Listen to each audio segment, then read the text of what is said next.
And so, Angus, I was just telling everyone we've got about 14 people here, and just if people could just let us know that you can see Angus.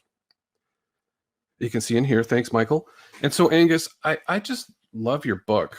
It's such a great book, and I really recommend anybody who's into writing to read it, because you've got a degree in neuroscience, and you're also an expert at literature. And one of the like you do say in the book that you're kind of lightweight with the neuroscience, but so it's very accessible to people to read who don't really know a lot about neuroscience. And so I was just telling people about the kind of technology that's used to scan the brain, and you talk about PET technology in the book, and that's from the 90s, right? Yeah. And it measures glucose, right? But we have better things now, right? We have what is it again? It's resonant magnetic resonance. Is that a step above PET technology? Yeah, we have fMRIs. You can hear me, right? This is coming through. Could people just confirm that they can hear Angus? Hooray! Angus is in the house this evening. Yes, you're live, and they can hear great. you.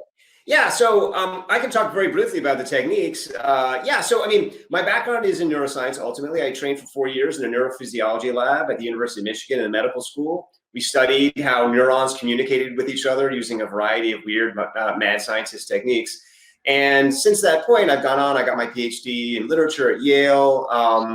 And I've just established a lot of collaborative relationships with psychologists and doctors around the world. Probably the two biggest partnerships are with University of Southern California, where Antonio Damasio has the Brain and Creativity Research Institute, and over at the University of Pennsylvania, where Martin Seligman, who's sort of the founder of positive psychology, has the Positive Psychology Center. So a lot of the science in the book is, well, the main thing I want to say about the book is people should not treat science ever as true. The purpose of science is not to tell you what is true. The purpose of science is to give you a method. And that method is to help you over time develop tools and technologies, and most importantly, make predictions, to be able to predict. So basically, the purpose of science is utility. I mean, that's what differentiates it from religion. Religion is about the truth, and you must worship it. And there's a kind of odd thing that's happening in our culture today, where there's almost this war between people who have faith in science and people who have faith in religion. And really, science is much better off if you don't have faith in it. If you instead use it and question it and are a skeptic, because that's really the zone that science is in. So I wouldn't want anyone to read the book and think, oh, this is true, I should go teach this as the gospel. I'd want them to read and think there's a method here. And yes, that method involves brain scanners like fMRIs. It involves large-scale psychology surveys. It involves a lot of cool stuff, which, if you're curious, we can talk more about. Well, and so you're talking the book about Edgar Allan Poe, the murders in the Rue Morgue, and how it was in that period of history where the scientific method started to really come into its own, and that you almost did what Poe does, like just right there, by sort of preparing the audience to think scientifically in that particular way, and so you wanted to speak today about the first couple of chapters, and you were also talking about why you think, or you mentioned that you might want to talk about why you think that artificial intelligence will never innovate literature. And so please continue on with that. I'm actually going to shut my camera off, and I'll turn it on when you're finished, when we have questions. Okay? Sounds perfect. No worries. All right. So first of all, let me say I'm not here to sell the book or show the book. I've been on like a million events where that's been my job, is to sell the book. And here I'm just to kind of talk, say a few things that are hopefully interesting to you. If you have questions, I just love to answer them. And I've given so many talks over the past month or so to very diverse audiences, all of whom are interested in very diverse things, that I've generally discovered that it's best to say one or two things to spark conversation, and then kind of allow you to drive things and sort of follow your area of interest. So the first thing I just want to talk about very broadly is just the need for innovation in storytelling. We are in a moment in our culture and all across the world where we keep recycling the same narratives over and over and over and over again. And these narratives are driven by the same fears and the same hopes. They exist on both sides of the political spectrum. They exist outside of the political spectrum. We're just constantly telling the same narratives over about our past, about our future. And we need new ones because we're stuck. We're caught. We all know it. We're going around in circles. So how do we have that innovation? Where does it come from? Well, the first thing is we need to break out of the mindset, which is so often perpetuated now by Hollywood, and frankly also by academics, that story innovation is impossible. There's this myth that there are archetypal stories, or that there's a limited number of plots. There's really only 7 plots or 21 plots, or pick your favorite number of plots. These ideas, which come from people like Joseph Campbell, Jordan Peterson, so on and so forth, they're based in an idea of the brain that has been debunked. That idea is that there are essentially these archetypal kind of cognitive patterns in the brain. But what we know is that narrative, or more generally story, is something that evolved in humans as a tool. And it evolved in us and has allowed us to take over the planet because it's incredibly flexible. Basically, a story is a plot. It's a plan. It's a series of actions. And so anytime our ancestors encountered a threat or an opportunity, they would come up with a story, with a plot or a plan. And the more dynamic and flexible and adaptable that story was, the more likely our ancestors were to survive. And so over time, the human brain has become incredibly flexible and incredibly adaptable. And we're all able to come up with new stories, come up with new narratives, and learn new narratives. So there's just an enormous potential that we have in our heads. And the main reason that we're not doing it is because we are caught in a moment where the same narratives are being cycled over and over and over again by publishing industries, by politicians, by whomever. And it really is upon us to break that cycle and find new narratives, because new narratives mean we change the future. We empower ourselves to write a different script. So where do those new narratives come from? Well, I'll talk for a few moments about this, and then I'll sort of open it up to questions to see where your interests lie. The first thing, as John hinted, is that I don't think they're going to come from artificial intelligence. And I bring this up because whenever I bring up the need for new narratives, someone in the audience will often say to me, well, we'll get that soon enough from artificial intelligence.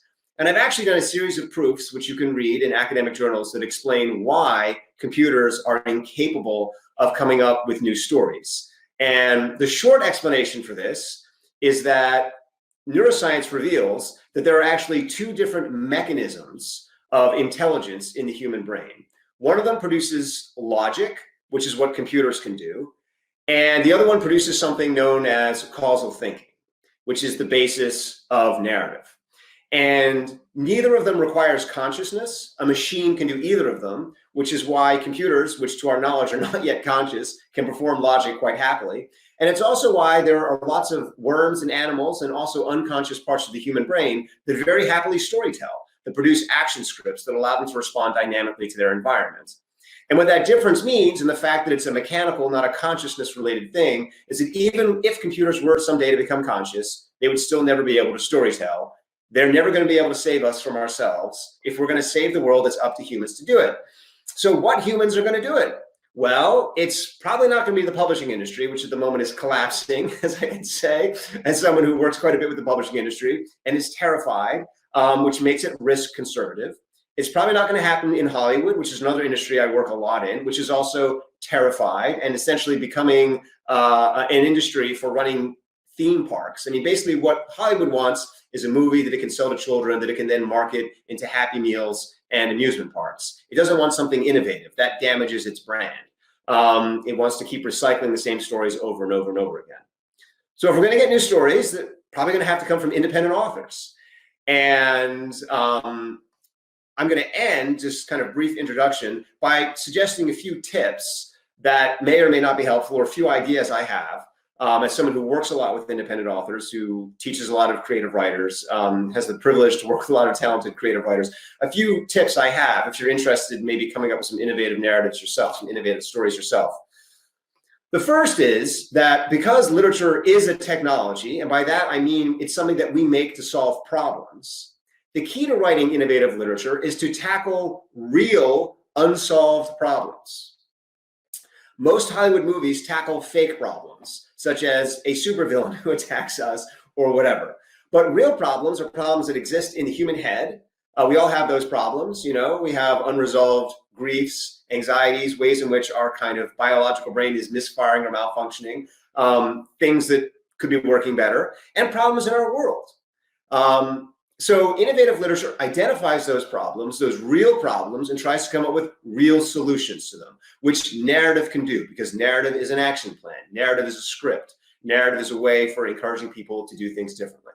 So my first suggestion is tackle real problems. Identify a real problem out there that science can't solve, that medicine can't solve, that politics can't solve, that nobody has solved yet. Tackle that problem in your writing. My next of my 3 proposals is avoid ideological answers. So an ideological answer is an answer that comes to you from socialism, or that comes to you from capitalism, or that comes to you from libertarianism, or that comes to you from any other ism, in which you've already determined what the answer is in advance, because your theory or ideology has told you that that's the answer. And you know you're falling into this trap if you approach writing as a way of making an argument. If you sit down and say, my purpose in this story is to convince you of this argument. What's happening then is you're not creating a story. Really what you're doing is creating a kind of propaganda or form of rhetoric.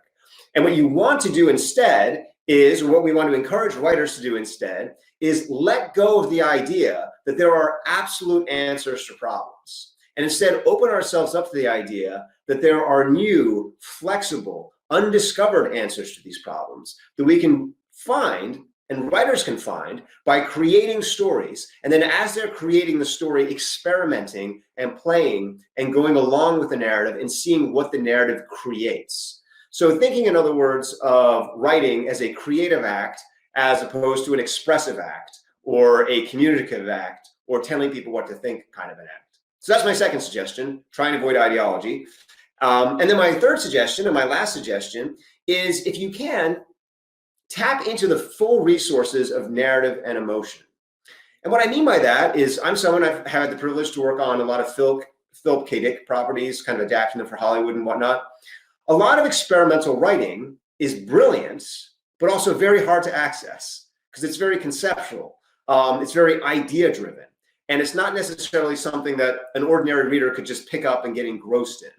And I think as a result of that, a lot of really brilliant experimental writing gets lost.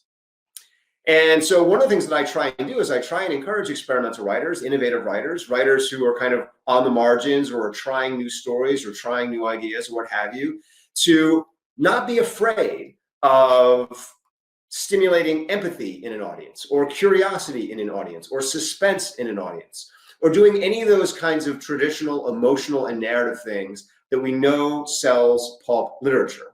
Because what you're doing in that case is you're taking your experimental idea, your experimental technology, this new story that you've built, and you're making it more accessible to a wider audience. And so you're driving more change. So that instead of Hollywood kind of having a lockdown on the audience, you yourself can tap into that audience and change it. So those are my 3 suggestions. I'll go ahead and maybe ask John to hop back and see if you're interested in, if anyone in the audience is interested in asking a question or following up on any of these. And so basically, just to kind of sum up, I've suggested that there's no such thing as story archetypes. So if you want to talk more about that and kind of how the brain works, I've said that computers are incapable of creativity, and I've proven it. So if you have skepticism about that, which believe me, people have skepticism about that, I'd be happy to talk more about that. Or if you're interested in more about techniques that we can use as independent writers for innovating literature, I'd love to talk more about that. Okay, well, that was great. And actually, I do have a lot of questions about that. Like the current piece that I'm working on is about, so in the future, finally, there's immortality. An AI is offering us immortality. And there's some people with a religious sensibility who don't want to take the immortality. And so now in terms of creativity and artificial intelligence, like what we know right now is that AI currently works on algorithms, but we have GPT-3. And if people don't know what GPT-3 is, I mean, it's pretty mind-blowing. You can interact with GPT-3, and it's part of the open AI system. I'm sure Angus is familiar with GPT-3, and it talks, it claims that it's sentient, it can write, and in some sense, it is creative. Well, it's definitely creative, Angus, in some sense. I cannot see how it's not creative. Like, what do you mean it's not creative? Yeah, I'll explain what I mean. So first of all, let me just say that I would recommend a book written by Eric Larson, published just this month on Harvard University Press, called The Myth of Artificial Intelligence.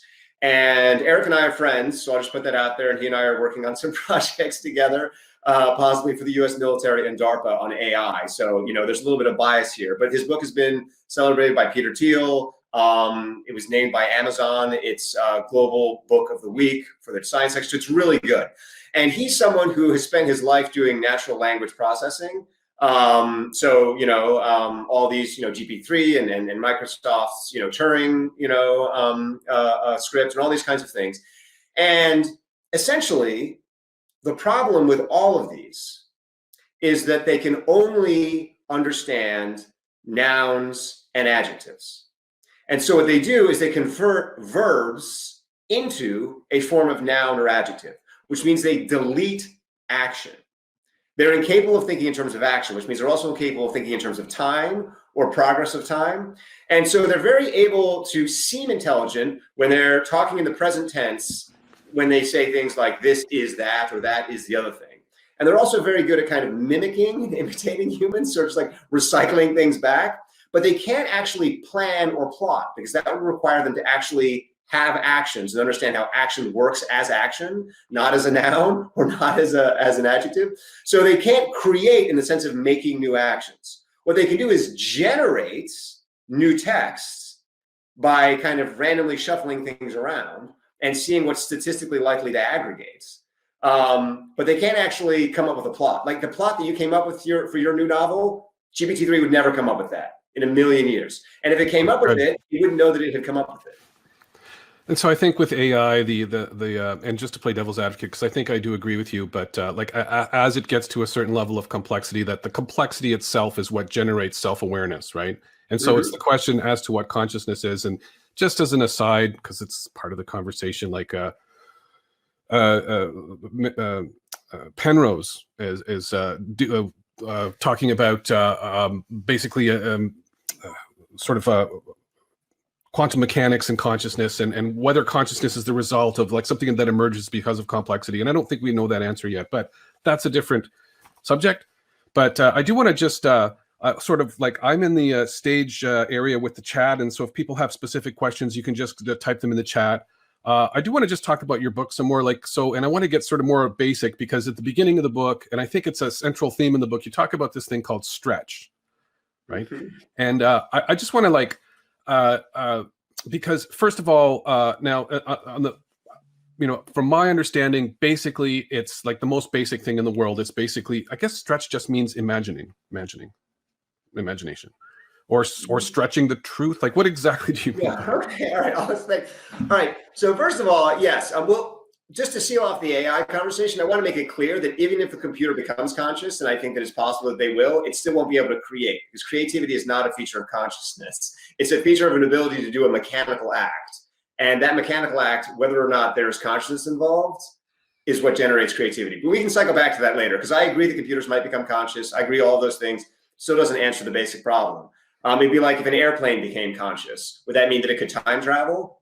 No, right? It would just be a conscious airplane. A conscious computer is just a conscious computer. So it does computer things, but it does them consciously. To the question about the book and the stretch, so the basic idea behind the stretch, or the book in general, is that human authors have over time invented these tools and techniques for popping our mind, for causing cognitive effects. And those effects can just be fun. Those effects can be therapeutic. They've been scientifically shown to relieve trauma. They've also been shown to make you a better scientist, a better problem solver, all these kinds of things. But the most basic one is the stretch. And the stretch is responsible for the most basic feature of all literature, which is that it stimulates a sense of wonder. Almost always when you pick up a book and you like the book, there's just a sense of awe that you have. And this is the primary reason as children that we read books. It's because we're just amazed. We just feel this sense. And that effect, we can trace it in science labs, is the basic effect of spirituality, that sense of awe, which causes religious experience. It has a number of really wonderful effects. First of all, it just increases your sense of life purpose. If you have a little bit of awe in your day, you just feel happy and you just feel like your day matters. You feel like everything is good. It also increases generosity. It makes you kinder. It causes what's called a self-transcendent experience. So you lose yourself, which is why when you're reading, you lose consciousness of yourself and you just go into the flow of the reading. So all these are psychological effects of the stretch. So what is the stretch? Well, the stretch is basically what its name says. It's taking anything that the audience expects and taking it one step further. So, for example, taking something blue and making it bluer. You see how that stretches? You're stretching the blue. And if you have spent your entire life seeing blue and then all of a sudden you see something that's bluer, all of a sudden your mind goes, whoa, and you pause and you have a self-transcendent experience. And writing does that all the time. Writing makes you see something that's familiar and then takes the next step. Classic example at the beginning of the Iliad, which I don't talk about in the book, so this is just a free one. What happens at the beginning of the Iliad is an army shows up, and Priam, who is the king of Troy, sees this army, and he says, in my youth, I remember seeing an army of 10,000 men. And he talks about all those 10,000 men and so on and so on and so forth. And then all of a sudden Homer goes, this was that army, only 10 times larger. And then you see how that simple numeric stretch, you've seen 10,000 men and now you see 100,000 men. Boom, your mind stretches. Every metaphor is a stretch. Every metaphor is a stretch. Every plot twist is a stretch because it stretches the narrative possibility of what goes before. That's why metaphors and plot twists are so common in religious literature. I mean, you can't read the gospel without Jesus constantly walking on water and showing off in other ways, right? Plot twist, stretching, that creates wonder, that creates awe. Every other religious tradition, the scriptures are filled with metaphors or blue becoming bluer or 10,000 becoming 100,000 and those kinds of things. So that's all the stretches. It's taking any pattern that exists in writing, whether that's a pattern of language, of plots, of character. So a character example is taking a brave character and making her braver, you know, which is kind of the basic MO for almost every Hollywood superhero movie, you know. So taking any existing plot and then taking that pattern one step further, blowing the audience's mind. And so is there something specific going on in the brain there? Like, is there something measurable? Like, yes. So basically there's deactivation of the parietal lobe, which, I mean, we don't need to get too technical about it, but if we want to, basically, our brain has consciousness and it has self-consciousness. And most of the time, our brain is not self-conscious. Most of the time, it's conscious, but always lingering in the background is a kind of mild hum. And the reason for the mild hum of self-awareness, the reason for this is that self-awareness is what allows us in moments where our brain gets into conflict with itself to step back and make a decision. So, you know, for example, if you're just on autopilot in the morning and you get in your car and you're just driving to work and you're doing all these kinds of things, you know, you're not thinking, I am me and I'm driving to work and I'm doing all these things, right? You're just seeing the flow of information coming into your brain, you're turning the steering wheel, this kind of stuff, you know. But then all of a sudden, if something happens, you get a phone call and then you have to think to yourself, wait, do I answer the phone call? Do I drive? What do I do? You become self-aware because you have to make a decision. Wait, answering the phone might be dangerous, but if I don't answer the call, maybe I'm going to miss something important. And so it's that conflict in your brain that prompts that higher order thing, which is self-consciousness. And so there are specific parts of the brain that we can identify where self-consciousness is. What the stretch does is it completely blanks those areas. You have no self-consciousness. The boundary between yourself and the world completely disappears and you become one with the world. And you feel that when you feel a plot twist. If you ever had your mind blown by a plot twist in a story, all of a sudden you just forget everything. You're like, what? You know? And it's that moment of just kind of mind stretch where the parietal lobe activation just totally shifts, that you're having a spiritual experience. You're feeling something bigger than yourself. I mean, the most classic example of a stretch, I should say, is gods. Gods are humans stretched to big size. And that stretch makes you go, wow. And that wow, right, causes a deactivation of your self-consciousness and an awareness instead of this bigger thing.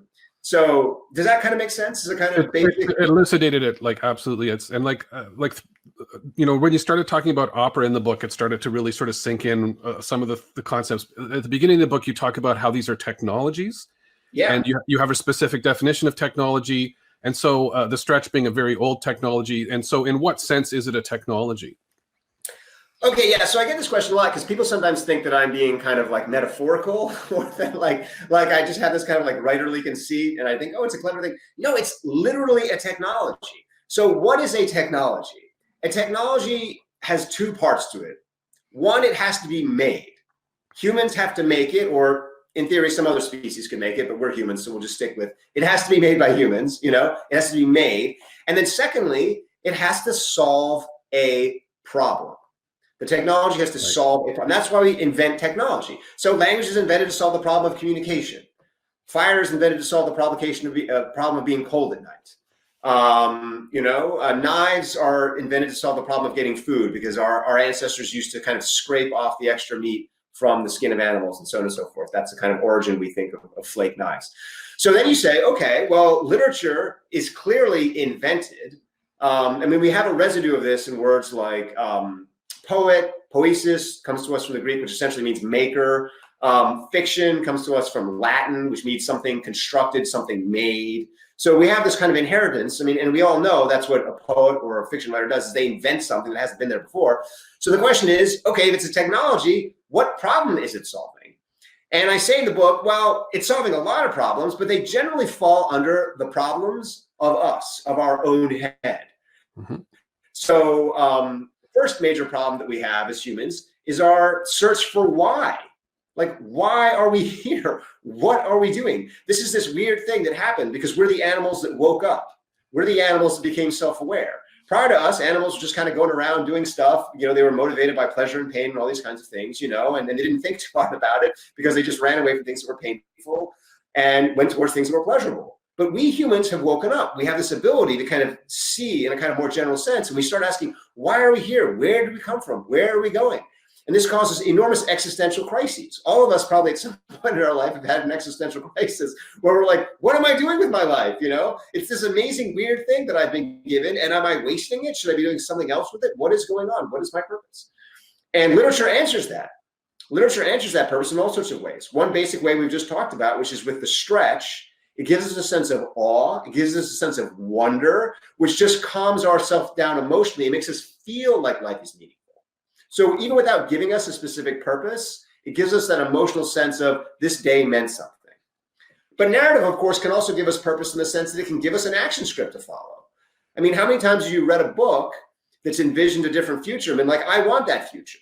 Or you've read a book that gave you a future that was terrible and you're like, I got to avoid that future, you know? And so storytelling is giving us this sense of purpose in that way by allowing us to imagine alternative futures.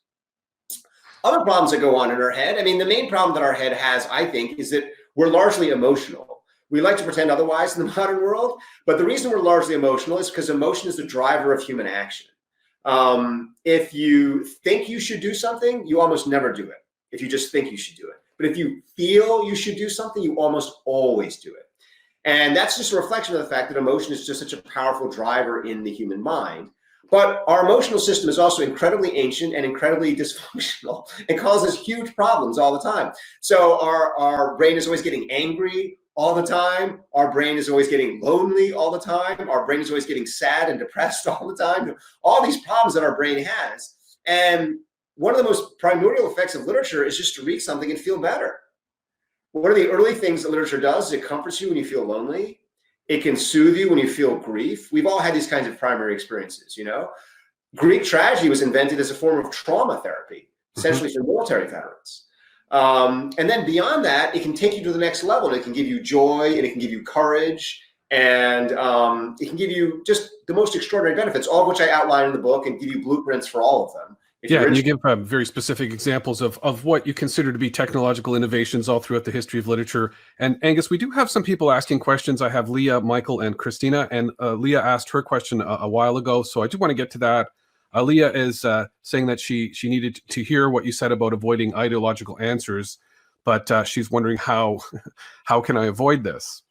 And she just goes on. I just want to read everything she said. So doesn't every story necessarily promote certain values by how we paint our good guys and bad guys and our happy endings? Okay. So what I want to talk about, and I'll just say this briefly, and you guys can reach out to me over email if you want. I may not be able to respond immediately because I have a lot of demands on my time, but if you reach out to me over email, I will usually respond in a couple of weeks at least if you have a specific question. I'm going to share your email right now, but yeah. So anyway, as far as this goes, we've been taught to think about literature a specific way in schools for the last 100 years. And that is that literature is about themes, which I don't believe. I think the theme is the ghost of the machine. And then it's about representations, and it's about how things are represented.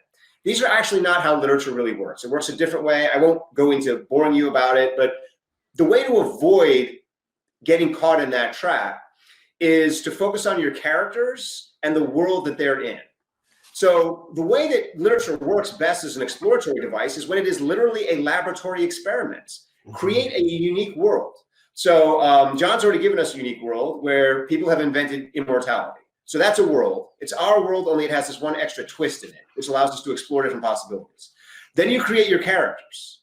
You build your characters, and then you put them in that world, and you say, what are these characters going to do? And if you start thinking to yourself, oh, I have an argument, and I know how I want this to end, and I want it to end with the religious people dying. That's when you're going wrong, because you're turning it into a parable or an allegory. What you want to do is say, I've got these characters. What are they going to discover? Every writer has had this experience. You put your characters into a world, and then the characters do things you weren't expecting. They interact in ways that are surprising. The world starts to change in ways you're not expecting. That is the process of experimentation, growth, and discovery. So the main thing here is to shift yourself into a discovery mindset where you trust your own brain when it's coupled with this technology that you've built, your story, to start to get more out of your brain and start to be creative. And then you will find things start to generate. Oftentimes the first draft, when you do it this way, will be a little bit of a disaster because you discover all this amazing stuff, but then it'll just go in these like weird directions and you won't exactly understand.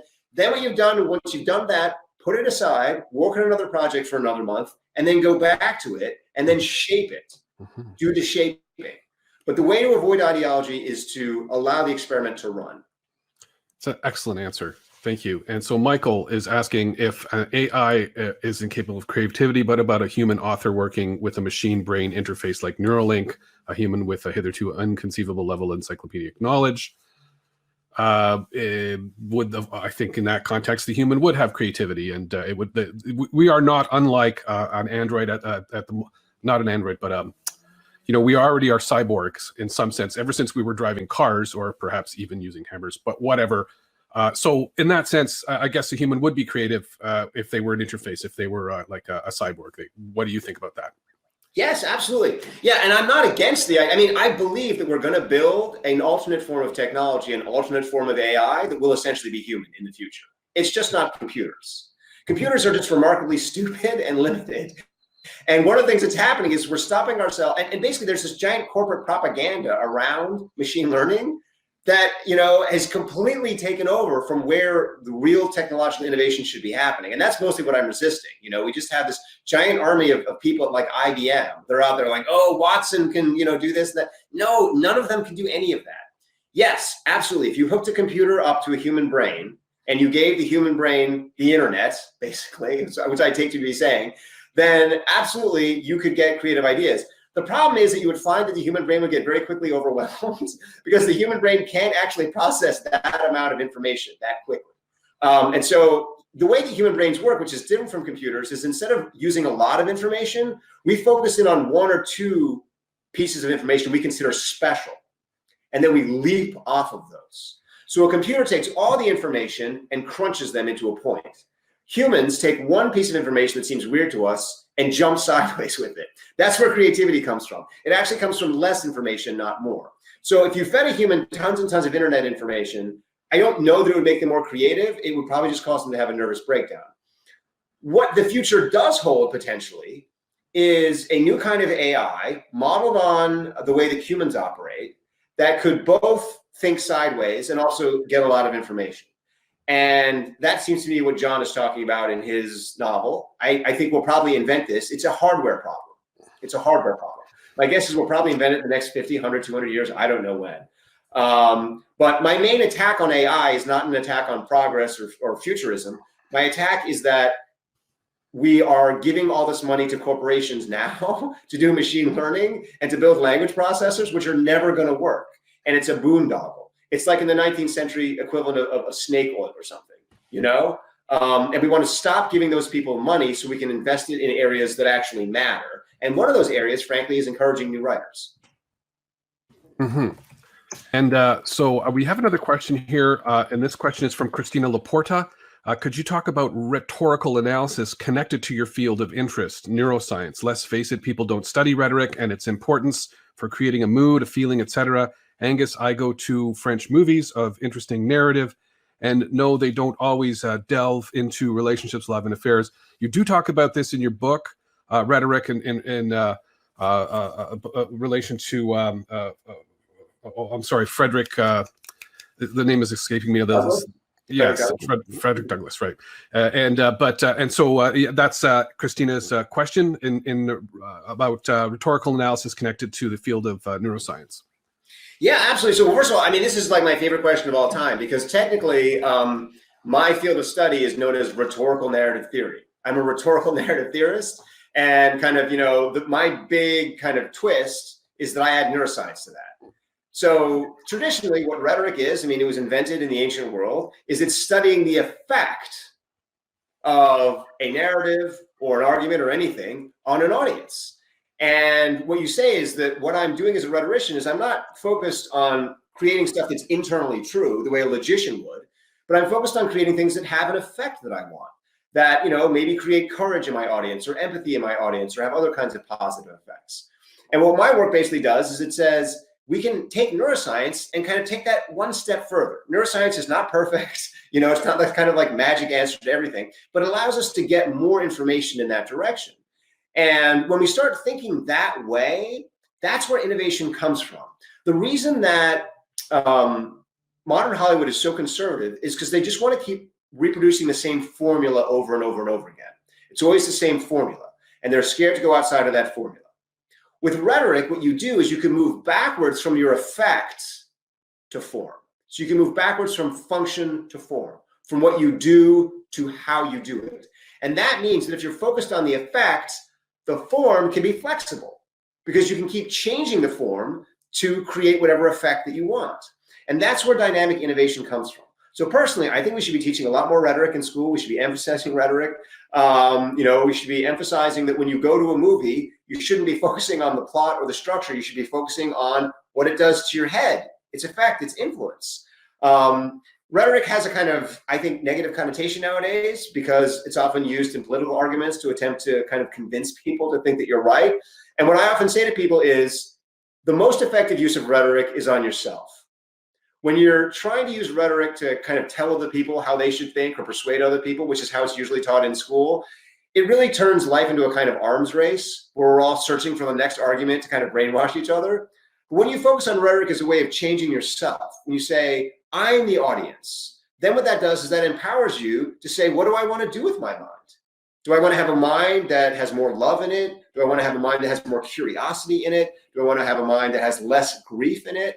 When you start thinking about it that way, then rhetoric becomes a tool for you to get the most out of your own brain. Excellent. And we have another question here. And actually, this question is addressed in your book. When and why was the novel invented? How is it a limiting mechanism for storytelling? Oh, that's totally fascinating. Well, as to how it's a limiting, I don't know how limiting. So my view, so I have a biology kind of background. That's how I think about everything. And what I always think is that every different form of literature has its own strengths. And that means that there are certain things that film can do, which a novel cannot do. And there are certain things which poetry can do, which a novel cannot do. So to that extent, there's limits in the novel, or, there's kind of more mixed media work now, which a novel cannot do. So there's definitely limits in a novel, but I prefer to think about things in terms of their strengths. So I prefer to say a novel is good at this and then mixed media is good at that, as opposed to saying a novel is bad at this, if that makes sense. Because, to me, that would be like going around and saying a lion is bad at swimming. It's true, a lion is bad at swimming, but that's not really what it's supposed to be doing. As far as what a novel is good at, is we all know it's great at creating a feeling of intimacy. When you read a novel, you feel connected and immersed in a very powerful way in characters' minds, in their psychological experience. And what that allows you to do is it allows you to share a character's experience, not just of their inner life, but also of their outer life. You can help the audience see the world as it appears to those characters. A movie is much more powerful at presenting the world as it appears to you. So when you go watch The Lord of the Rings in the movie theater, you don't see that world. You don't see Middle-earth as it appeared to Gandalf. You see it as it appears to you, because it can engage in that direct presentation. And in the same way, films are much better at giving you outside presentation of what a character looks like as opposed to what they think they look like. So the strength of the novel is that interiority, is that intimacy, and that ability to kind of paint with those kind of subjective brushstrokes, whereas, film, other media are different.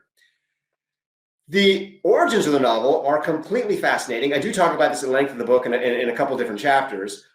Probably the simplest, first we should acknowledge that it emerges differently in the West than in China. In China, the novel is actually invented several hundred years ahead of when it's invented in the West. But in both cases, the key is that the fact is the name of the novel, which just means it's something new. And people didn't really know what to make of it at first. They didn't know what it was supposed to do. It was a highly experimental genre. It was messed around with a lot. And that allowed for a lot of kind of interesting stuff to cash out. But there's no question that the strongest feature of the novel, as far as we can tell now, is in its abilities to develop empathy and what we might call identification. Empathy comes from having direct access to a character's thoughts when they're feeling vulnerable or regretful about something.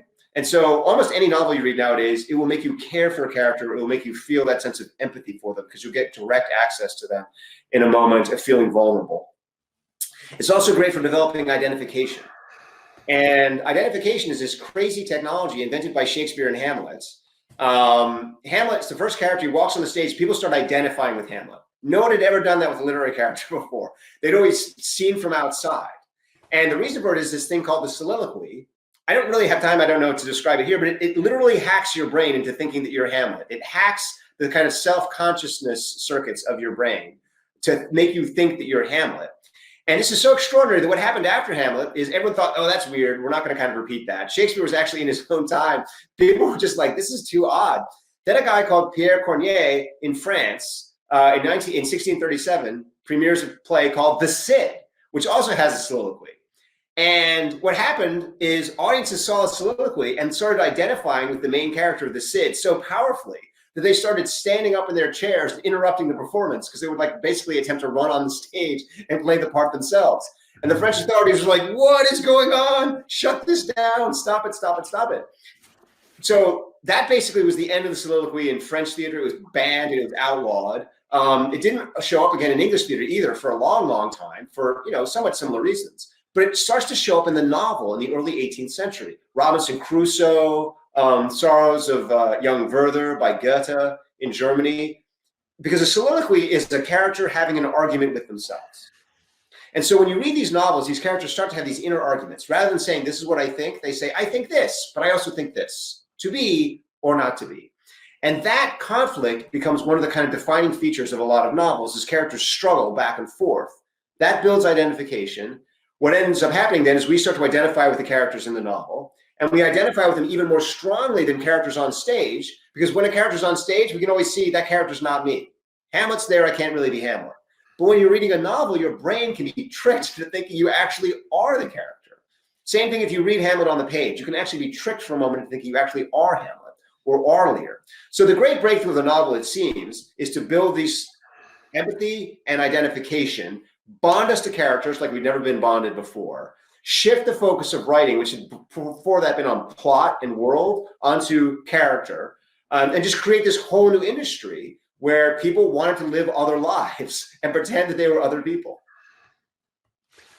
And so that's a great answer. And that was one of the things I wanted to talk about as well. Like, I didn't realize that about El Cid, that it was it was like a shocking reaction for not just the audience, but for the political, elite of the time.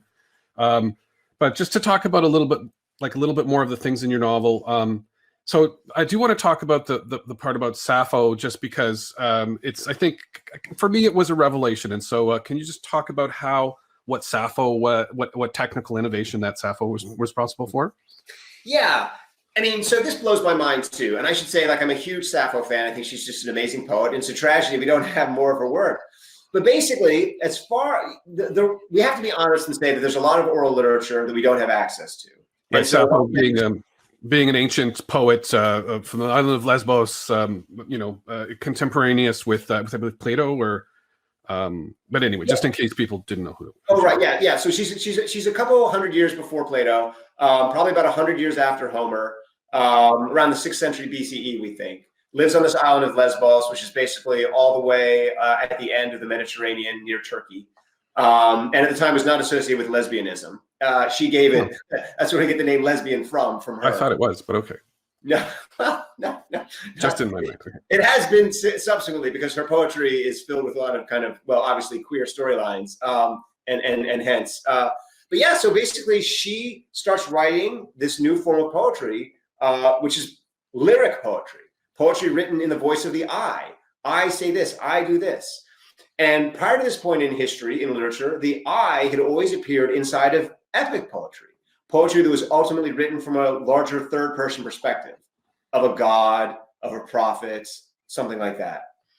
And what happens with the I is this new possibility emerges that Sappho takes advantage of, which is this opportunity to make self-disclosures, to tell private things about yourself. And up to this point, this had always been completely avoided in literature for the obvious reason that it was seen as incredibly dangerous for the author. Who would want to reveal something private about themselves in literature? Oh my goodness, what would happen? And so up to this point, the only time poets made private disclosures were when they were satirists and they were fooling around and messing around. So there's a famous satirist who came a little bit before Sappho called Archilochus, and he would make all these fake, kind of ironic admissions. But Sappho makes genuine revelations. She opens up and says, here's how I feel about this, even though it's embarrassing or even though it's weird. And we've discovered psychologically that those self-disclosures are the basis of love. We fall in love with people when they tell us secrets about themselves. And when they tell us a secret about themselves, it inspires us to then tell a secret about ourselves. And, you have these conversations. Love can be friendly, but also romantic. Conversations with friends and with romantic partners always involve this sharing of private, intimate details, building that bond, building that connection. That connection is broken when you stop being honest with your partner or your friends, and you start withholding secrets, So it's that intimacy. And so Sappho becomes the first person we know of to make personal disclosures about herself. And then extraordinarily, I think her most exciting poem, she rewrites the Iliad. She rewrites the story of the Trojan War, and she basically has Helen make a private disclosure on behalf of herself. And what she reveals there is that any writer can make any audience fall in love with any character simply by having that character reveal something secret or something private about themselves. And often the more dangerous the revelation is, often the more damaging the revelation. I mean, if you've ever read Game of Thrones, characters are always making these revelations about themselves, which are horrifying, but yet they nevertheless make us like them more. That is the secret, if you want, on a very basic level, to having audiences like your characters, have them make those revelations. And there was a meme going around a few years ago, which was like, ask these 25 questions, and then the person will fall in love with you. And I think that was kind of based on that phenomenon. But anyway, and so obviously that was a technical innovation by Sappho, absolutely amazing. And now I do want to just skip ahead a bit and talk about opera, because when you were talking about opera in the book, it really started sunk in to the neuroscience of it, because music is such an obvious place for a great amount of emotion, right? Like, so when we like a piece of opera or a piece of whatever, rock and roll, and there's a moment of tension or that moment where you get very excited, you're extremely moved by the music. And this was an innovation that Monteverdi was doing, and again referencing Orpheus, which is referencing the ancient world. But if you could just talk a little bit about that. Yeah, sure. So, I mean, first of all, just to kind of make a basic snapshot, I think we've all had that experience where we listen to a piece of music and then it ends and we feel lonely and like we want the song to keep going, I mean, and if you've ever done this thing, I'm a bit of a weirdo, I do this too much, where you just replay the same song several times over and over and over again because you want to keep hearing it all the time. Well, it turns out that what the song is doing is it's creating a kind of bonding effect with you. It's making you feel like it's your friend, it's with you. And then when the song leaves, you feel lonely because you feel like you've lost your friend. So the question is, how does music do that? And the secret was discovered by this guy Monteverdi, early 17th century opera writer. And what we discovered is that basically, up to that point, people had always been seeking the most beautiful melodies, something that just charmed the ear. And they'd realized that when you have these beautiful melodies that sound like birdsong or whatever, audiences love them and want to listen to them. And so music, up to that point in history, for thousands of years, maybe tens of thousands of years, had been a chase to keep finding these new melodies. Because it turned out that humans that heard a melody, they loved it, and then they got bored by it, and they wanted another one. And so composers were constantly trying to find out, how do I make a new melody? How do I make a new melody? How do I make a new melody? Monteverdi discovered the secret is actually not to create a new melody, but to withhold the melody, to create a dissonance, a moment where the song kind of crashes a little bit and kind of jars you. And then that makes you feel that moment of, oh my goodness, I need to get the melody back. I want that melody back. It starts to prime these parts of our brain, these dopamine parts of our brain. And more kind of dopamine starts to stack up without being released. And our brain is like, if I could only get that melody, it's going to feel so good. It's going to feel so good.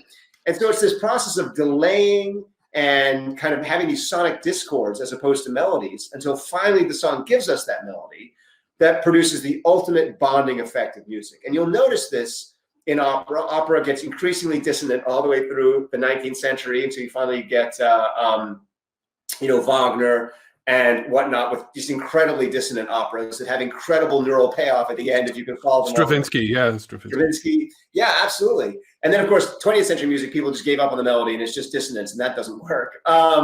But this technique then passes into pulp fiction. Right, yeah. And you talk about Sweeney Todd, like you talk about.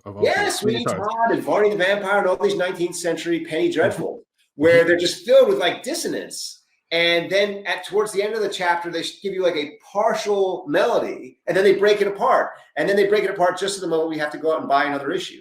And so they're constantly stringing you along on this feeling. And it gets picked up ultimately by The Godfather. The Godfather, which is the most compulsive. If you've ever just felt emotionally compelled to read a story, it's probably using this operatic technique where it's constantly mixing in dissonance and partial resolution, partial melody. And it just hooks your brain. And we love it. It's the source of almost all these page turners. So that's an example of a technique that starts in music, in opera, passes into pulp literature, and is now kind of the basis for almost everything that like HBO makes, or almost anything you see on mainstream TV today. Pretty interesting to bring it to the operatic roots, though, because you were like when I read that part of your book, it really brought the neuroscience clearly to me. I was like, oh, of course, like you're playing with the brain there, like that's exactly what you're doing, right? You're playing with the brain, and so I do want to just talk about Maya Angelou, because now you in your book you talk about her and about the technical innovation or literary innovation that she's responsible for. Could you just discuss that one a bit? Yeah, so the extraordinary thing about Maya Angelou, so a lot of times we go to literature for affirmation. We want to be affirmed. We want to feel better about ourselves. And a lot of times that creates a kind of unhealthy dynamic where we're looking to be affirmed. And then, we read a book which starts telling us things. And in order to be affirmed, we feel like we have to kind of take on the perspective or position of the book in order to be affirmed. And that's why a lot of reading can have a negative effect on a lot of members of the general public, because they end up getting steered because they want to be affirmed by the book. Maya Angelou develops this technology for you to discover yourself in an existentialist way, who you are, and to be affirmed through that process of self-discovery. So she has discovered a way to write books that allow you to become more like yourself and to like yourself more, as opposed to changing to be somebody else who you think would be liked more. And the technology is brilliant. I mean, it comes to her from the existentialists. And, if you've ever gone to see a play like Waiting for Godot or something like that, what those plays do is they completely remove all what we call kind of world stuff or kind of context in the world. And in order to understand the play, you have to say, this is what the play means to me. I have to assert myself. I have to stand up and announce who I am and claim what this play means. So that's the basic innovation of existentialism, is to remove all the stuff that tells you what the work is doing and to kind of put that burden on you. The problem is that most people, when they read or watch Waiting for Godot, are just completely overwhelmed by it. If you've never watched Waiting for Godot, you just at some point are like, what is going on? Who is Godot? Why? What's happening? And this is classic of a lot of existentialist work, is that it just overwhelms the audience. And what Maya Angelou does is she interweaves that existentialist technique with her own existentialist biography and life story. And so it's kind of like you feel like you're going along with someone who has walked into existentialism and who is guiding you at the same time as she's introducing you to all these kinds of existentialist moments where you guide yourself. And it's that kind of combination of her being there to help you while at the same time challenge you that makes her writing so extraordinarily developmental. And we can see this again in the brain. You know, we can see you becoming more confident in yourself when you read Maya Angelou's memoirs than, you know, when you read other memoirs. And so we are going a bit over time, and I do know that our second speaker is here. I did get an email from Kostas, and I just want to tell people that if you want to ask Angus a question, ask it now, because his time is valuable, and he's been here for his allotted time, and so I'm not getting any questions right now, but that was great. And Angus, I love your book. I'm going to be referencing it just, you know, throughout the rest of my life, I'm pretty sure, because it's so interesting, and I think it's fair to say that it's an innovation on poetics, and so thank you.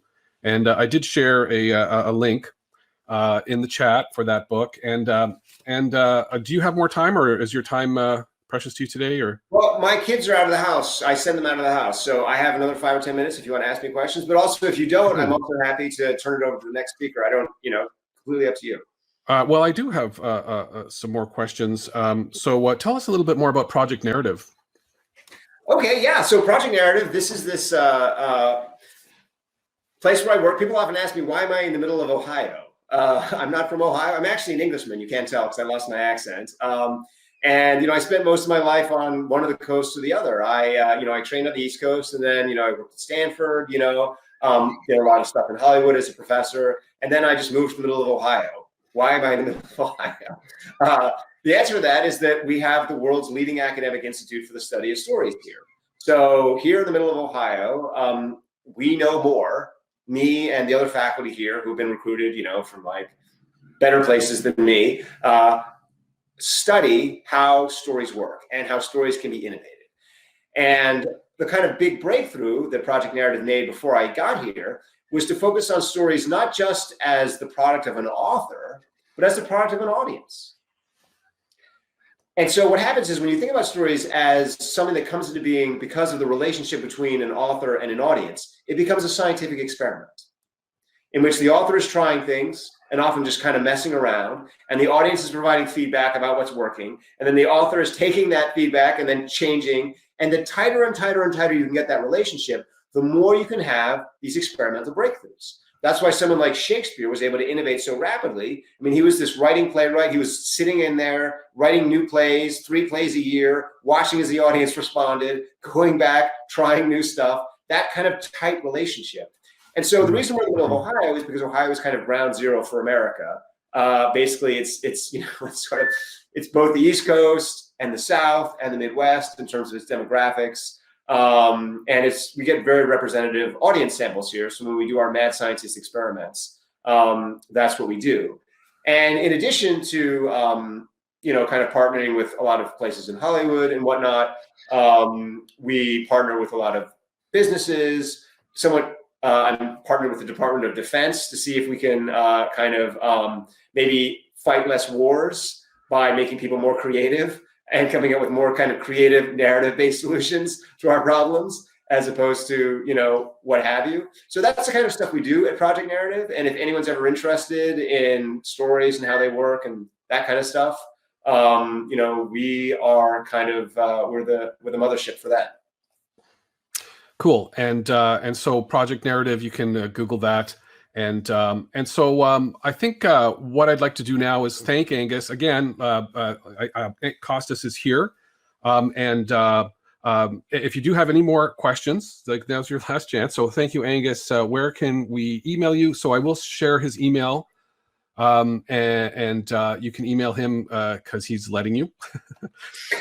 and so let me just share it with you right now. And so Angus, email address. So I get emailed all the time. Don't feel self-conscious about it. I get emails all the time. Well, and life of the professor, obviously getting emailed all the time. And so Angus, just fascinating, just great, really inspirational, you know, and just really enjoyed the book. I really highly recommend it to everyone. And so I'm trying to add Kostas. Yes, there he is. And so Kostas is coming to us from Australia. So Kostas, I know it's early in the morning for you. So thank you so much. Just got my morning cup of Joe. It's like 6:30 or something, or like that, 6 o'clock in the morning. So again, if the streaming is a little bit difficult, which it seems to be because he's frozen right now.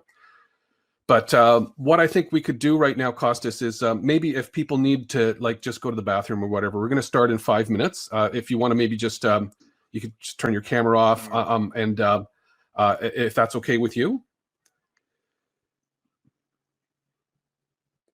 Are you okay with that? Yep, I can do that. And yeah, so I'm just going to do the same, and we'll be back in 5 minutes. And thank you everyone for being here. Kostas is got something really great going, and so please don't leave. I'm just going to be right back in 5 minutes.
Okay, guys, I'm back. And before Kostas starts, I do want to talk a bit about Kostas because I've been a part of his program, and I have to say that it's inspired me in a way that has been, I don't know, really important to me. Like he's talking about,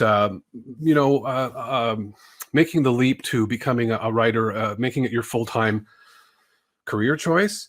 And Kostas helps writers all around the world who have successfully been able to do that very thing, to make writing more of like a way of life than like a hobby or just something that you do on the side. And so we're going to start talking about that. And in relation to digital marketing, and Kostas argues that there's never been a better time to be a writer, just because in the past, people used to have to, just go to publishing houses and whatnot, and we can do it on our own now. And if I'm not mistaken, like some of the most popular writers in the world right now are self-publishing, and so Kostas' program is not just about the digital marketing, but it's more about making the shift, the mental shift, to make writing a way of life, basically.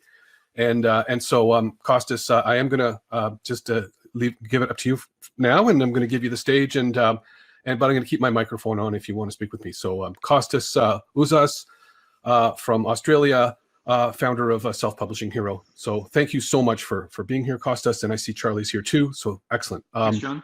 Okay. Okay, so those last sort of 20 seconds kind of dropped out. I don't think I can share my screen either, so I think we'll just talk through. I can see you. Did you want to start? Yeah, I was going to. That's all right. Did you want to just start me off with the prompt? I lost you for the last minute there.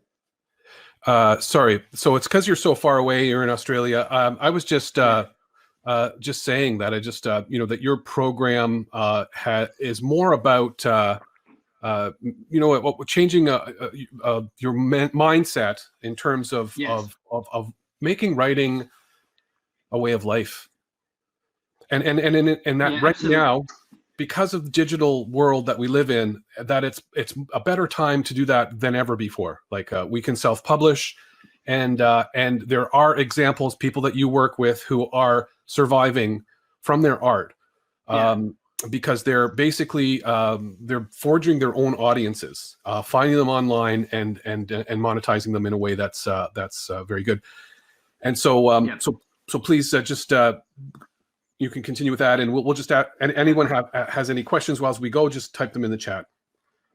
Yeah, thanks for that. Yeah, that's exactly right. So it's my opinion that now is probably the best time that it has ever been for writers. The reason is, firstly, is that the gatekeepers have been completely removed, and for a very long time, and this is across many art forms as well, but especially writing, and even to an extent cinema and film and all that. But you used to have a process that you would go through, and only a certain amount of authors would be selected. There wasn't something inherently wrong with this. In a way, a lot of people that I guess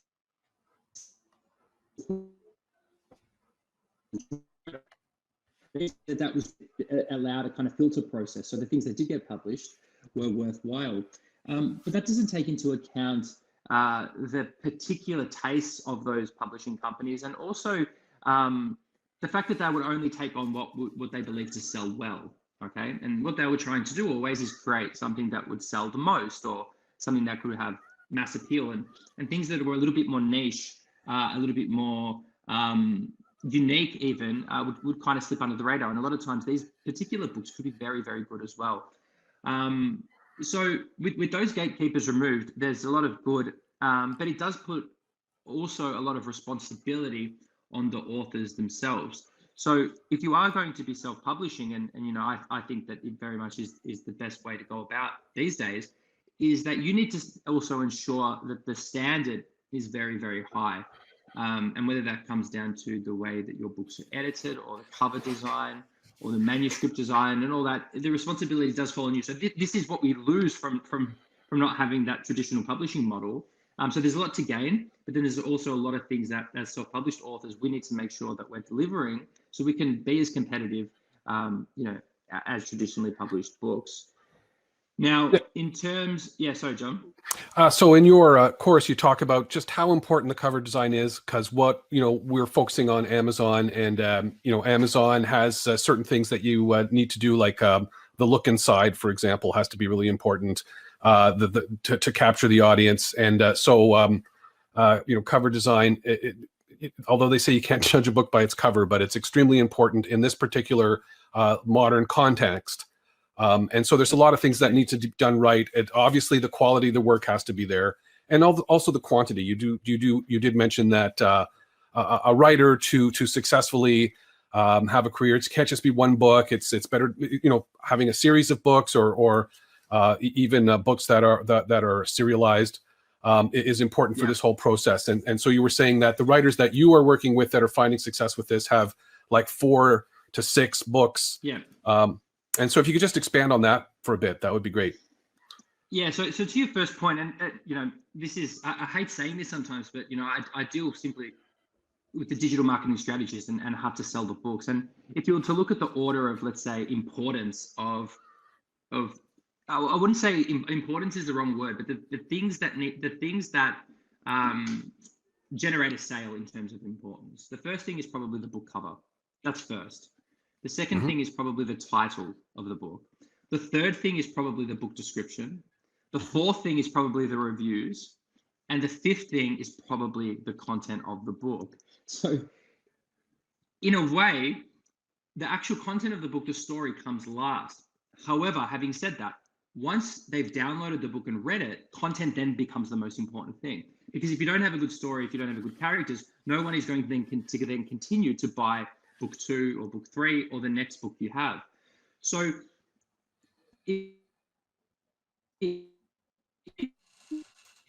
when yourself public, you really need to focus on those 4 elements, and they're the things that I guess people don't want to say that the book title or the book cover is more important than the story, but the reality is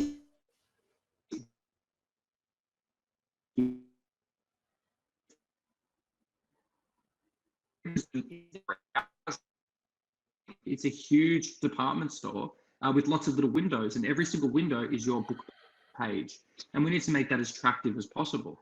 And some people make their book page look like a back alley kind of little shop, and some people make it look like this flashy, beautiful store. And these are, just like when we're shopping for clothing, we tend to be drawn to these kind of things. So I know it's a hopefully the analogy isn't. It's strange, really important. but this is the way that I look at it. Right. And so, like, of content, of course, it's really important to have more books to sell for a few reasons. And I think, John, the distinction is they don't necessarily need to be in series, book 1 all the way to book 5 or book 10. But it does help when you're writing and selling online to at least for the stories to be linked at least thematically, to be set in the same kind of city or in the same kind of rural setting, or they're all about a certain type of murder or this kind of thing. This just allows a kind of a flow through from when a reader picks up a book and then picking up another one of yours is usually because they want more of the same. And it's your job as an author to give them something that's same, but then at the same time something completely different. You give people what they want, but then you give people what they need. So yeah, I guess that's sort of. And so it's has it been thus? Yeah, I'm trying to paint a picture of the way that I sort of see an author presenting themselves online and it is different to the way it would have been done, let's say, when we were in that traditional publishing model. Right. And so and this is the reason why I believe that there's so much opportunity right now in self-publishing, because the publishing world has been disrupted. The internet has changed the world, and book marketing is changing. And even the traditional publishing models and the big 4, they don't know how to market books correctly online. And if you can get this right, it can become a full-time career. It can also become quite lucrative.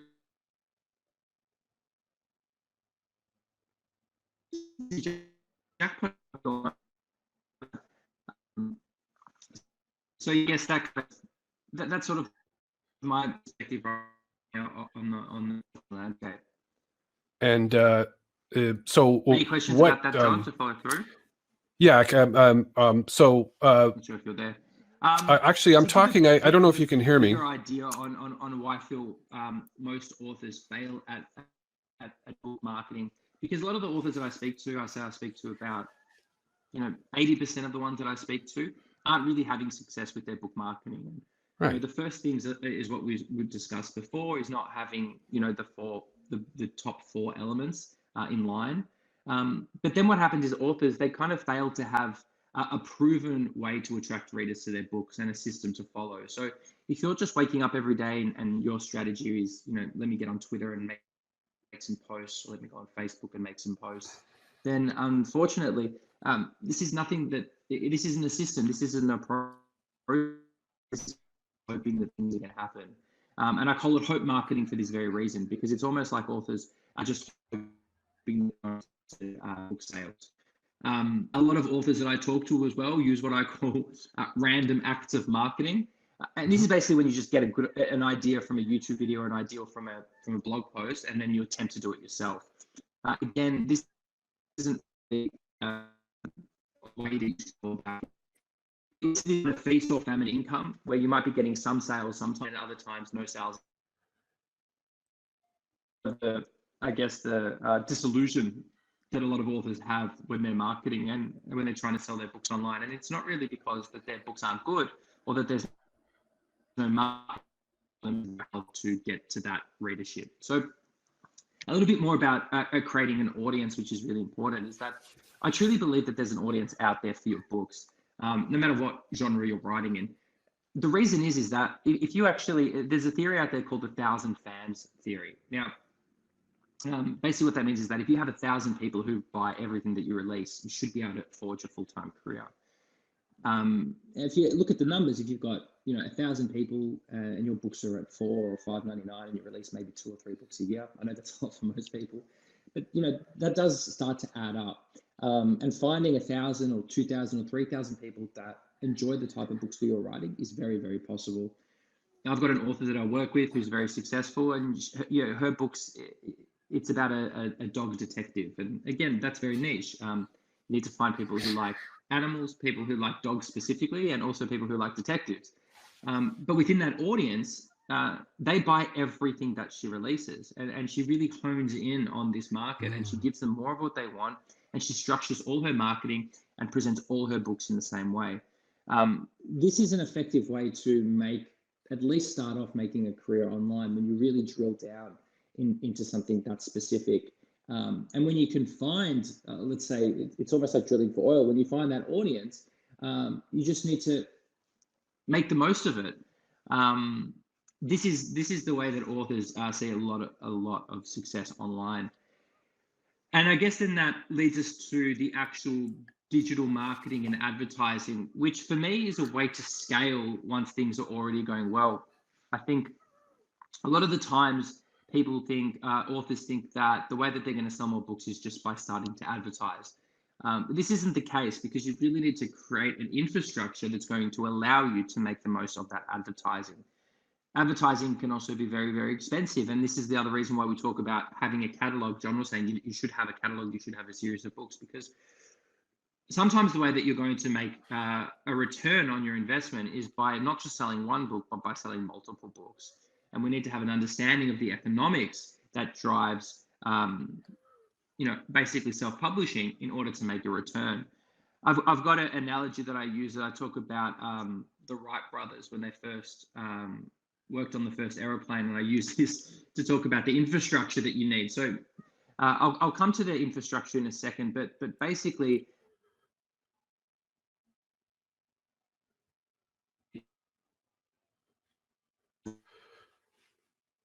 in focusing on the engine, they were basically creating these kind of prototypes where they would have a huge engine on the front, and they would kind of have flappy wings or something. All these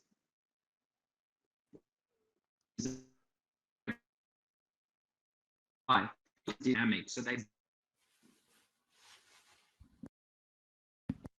and then they added on the engine later. And this is exactly how I look at paid advertising.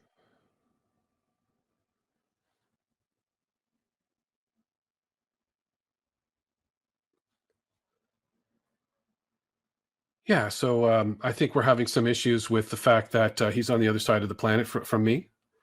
But it's a miracle of technology that we can do this at all. And again, if anybody has any questions, please do put them in the chat. So one of the things that Kostas definitely talking about in his program is that, like, I think a lot of authors don't. Yeah, Kostas, maybe if you turn off your video, it might work a little better. But yeah, I think we've lost him actually. But oh no, he's there. We can't hear you though. But one thing that I don't think first of all, I do see a lot of authors that are not doing the cover thing right. Also, I think just basics, like some of the basics of digital marketing, like building an email list. And Kostas does talk about, for example, like having a giveaway. Like maybe there's a book that you've written, one that you really like, that you can actually give away, and then build that list and then monetize that list. And I think a lot of people are very passionate about writing, and but they're not putting their the marketing thing. Like the marketing thing is neglected by a lot of artists in general, because it's marketing. It's not art. It's a different part of your brain. But because of the amazing times we live in, we have these incredible technologies at our fingertips that allow us to do this. And so we take the the ways that people are doing it from different other verticals, like whatever it might be, and apply it to writing. So like you do need to build an email list. And if you need to build an email list, you need an email autoresponder of some kind, like even if it's just G Suite or something, you have to collect those emails. You have to build that audience. And again, like he said, if you can get 1,000 fans that are into your book, that are into you, you know, you do have a good chance of making that as a full-time living. And so thanks for coming back, Kostas. You know, it's amazing. You're on the other side of the planet. Like, honestly, we probably couldn't be farther away. It's absolutely amazing that we can do this at all. Did you get? I'm not sure. Did I drop out at some point? You did, but not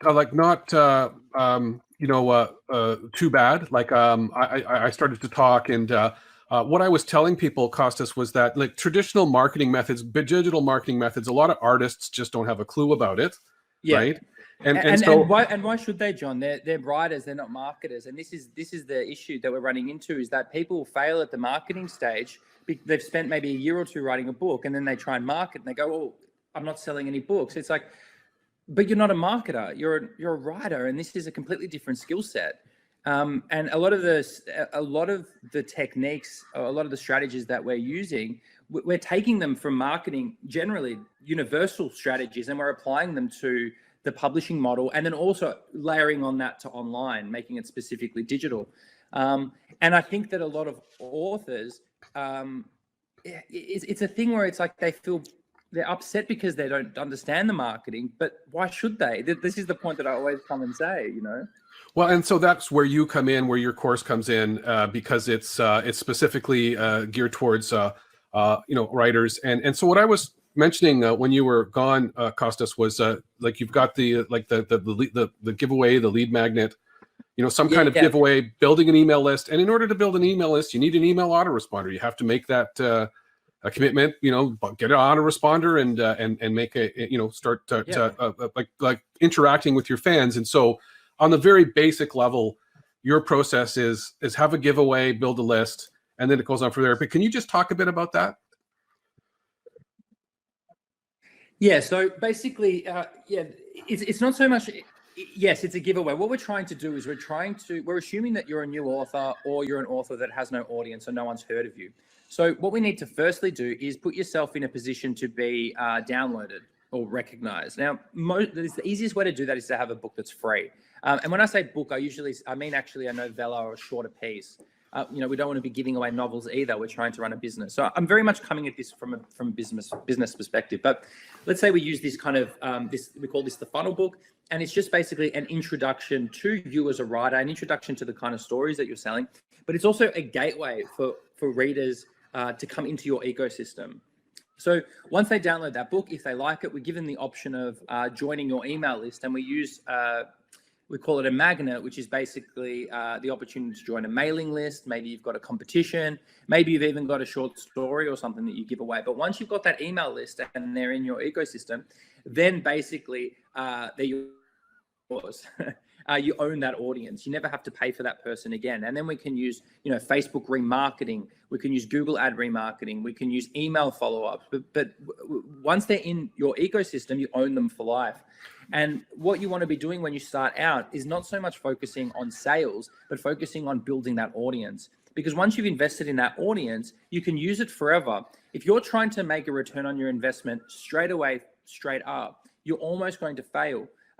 At least lose money. You might sell books, but you most likely will lose money, because it's almost impossible to do so, because the economics just don't work with the $2-3 book when you're using paid advertising. So we need to figure out how we can bring people into your ecosystem, how to look at investing in that audience to begin with, and then slowly over time we can scale that out and start to run things at a profit. This is a long-term strategy. It's not a short-term thing. We're not trying to manufacture a bestseller overnight. We're actually trying to create a following and an audience for an author, but a genuine audience that likes their reader, that likes their books. Because if you've just got 1,000 people on Instagram that just like your post but aren't reading your books, that's pointless. Or if you're getting people to read your tweets but they're not downloading your books, that's also pointless. And this is why I don't waste time with social media, because I think social media is fine once you're famous. Right? Because then people want to hear what you have to say. But social media as a tool for as a beginning author is almost useless, because no one wants to hear what you want to say. You really need to let your books and your characters and your stories do that for you. And the best way to do that is by getting your book into their hands from the beginning. And so, like, another thing like the technology allows is, for example, lookalike audiences on Facebook. And I think a lot of people don't realize that a Facebook video, like if you make a video on Facebook and you put it up as an ad, you're going to get like views for pennies. And those people, it's kind of like having your own email list, because you get to keep that audience. That audience is yours. And you can, let's say I make a half-an-hour video, I can only remarket the people who have watched 100% if I want. And obviously the people who are going to be watching 100% of my videos, they're going to be people who are my fans. And so I can remarket those people on Facebook only. Like, they have to be at least 300 or more. Yeah. And so this is not something that can be done without an investment. This involves an investment, but that's right. I think a lot of artists, a lot of people, they don't do that investment part into their careers. In the past, we used to go with traditional publishing houses, and they're the ones that made the investment in us. So that is what's lacking in the self-publishing model. That exterior investment isn't there anymore. But if you are if you love your book and you want people to read it, there's no other way. There simply is no other way that I can think of. Yeah, and that's absolutely right. And it really is a mindset thing. And it comes from, I think, that authors, it's exactly what you said. When you were traditionally published, you didn't have to make an investment in yourself. Someone else made that investment for you, right? Whereas now you have to do it. Authors spend years writing their books, and then they don't want to spend, $3 a day or $5 a day to market their books. However, you need to put your business hat on. You need to go, am I going to make this into a business? Now, if you're making it into a business, there is going to be some investment. And to be honest, to be selling a product on the world's biggest store, that's a huge opportunity. Okay. If you were to start another business, like open up a cafe, well, you got to spend $10,000 on a coffee machine. You got to spend $500 on having, plastic cups for storage. But when people start other businesses, they don't question the fact that they might have to spend $50,000, $60,000, $70,000 to set that business up. Whereas with a book, you only really need to spend a couple of $1,000s, and you've essentially got something that you can sell worldwide. So the investment is relatively small, right? But it's a mindset thing. And so, like a lot of people write a book, and I think this is your term, that it collects digital dust, right? Digital dust. Yeah. And so what's the point? Like, if you're going to be going the digital route, going the route that doesn't involve one of the big publishers, that, what's the point? Why collect the digital dust? You've got to make that investment. And what you offer people is a proven track, a proven method. You've worked with writers all around the world. Your reviews on Trustpilot are really high. You're the real thing. You're actually doing it. You know what you're doing. You know what to do. You're saying a couple of $1,000, or more. But once you get that audience, once you have those 1,000 fans, you build on that. And of course, it involves having, a number of books. And part of the course that you teach is we got to write every day. We got to be, and not only every day, but we have like, okay, I'm publishing 3 books this year, or 2, or whatever it might be, right? So you're talking about shifting as a way of life. It's like, I am a writer. This is what I do. This is my business. This is the core of my process. And there's a proven track. It involves an investment.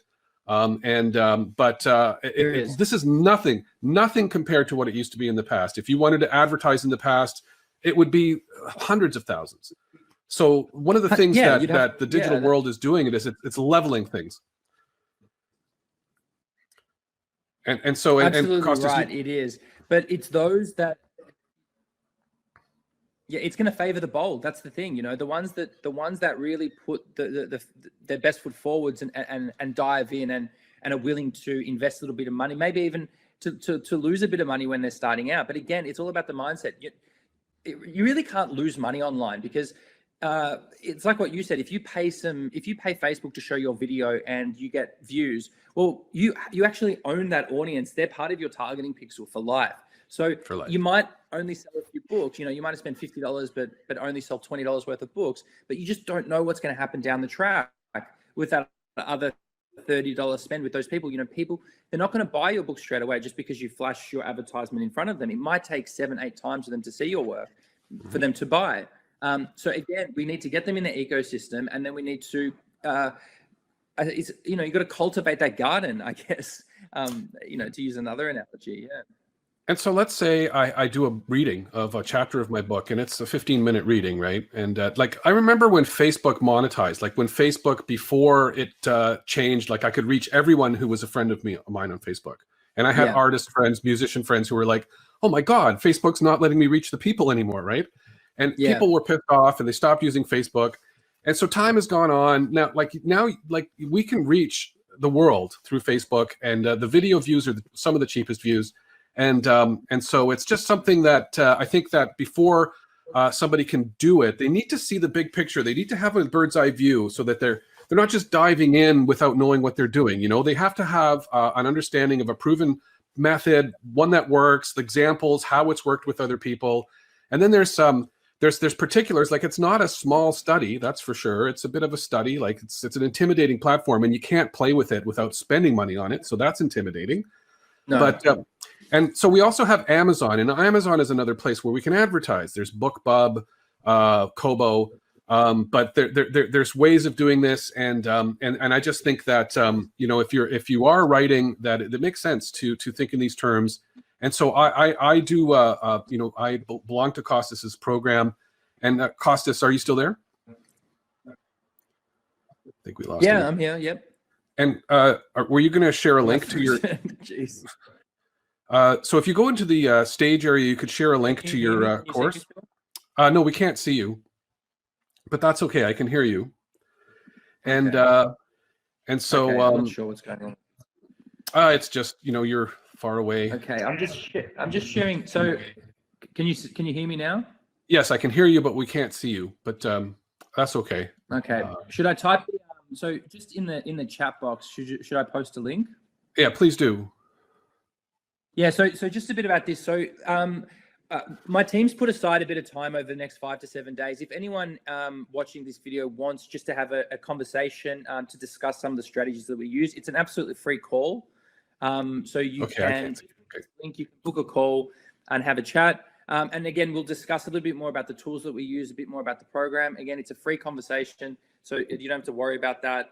But we're there to give you a bit of a rundown of who we are and how we can help. But yeah, the line, and the program, we really cut to the chase. We don't waste time on things that aren't going to help you grow as an author. It's not about being famous. It's about selling books. It's about building a long-term career and an authentic career as an author. My goal, what drives me, is that there's nothing worse than someone writing a book that's great and having no one to read it. Now, at a bare minimum, we can do this. We can do this with this proven system that you're talking about. We can make that happen. Now, if you become a bestseller or the next whatever, that's not my concern. That's just great if that happens. So I like to always focus on having, creating realistic expectations, but using a proven system. And the system really does work. And, John's in the program. He's seen what cover.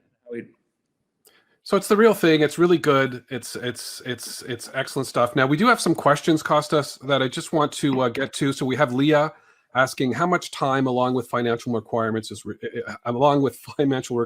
required. Okay. So I usually say that you need to be spending initially on the marketing, because let's imagine that you haven't done anything yet. It's about an hour a day, maybe 2 hours a day for the first kind of 7 weeks. And then after that, once you're, so this is the other thing as well. I create what's called evergreen marketing campaigns. So I move away from these launch campaigns where it's all about, I'm going to do a launch in 60 days or a launch. We're going to do a book launch. There's no point, in my opinion, of doing a book launch. You want your books to sell forever, right? So let's set up a marketing campaign that turns on and never turns off. Now, once you've built that whole infrastructure, you can manage it with as little as 20 minutes a day, and you can spend $3 a day, $5 a day, $10 a day, whatever you want to spend on it. That's the beauty about online, is that you can start very small and then you can scale it out as big as you need to.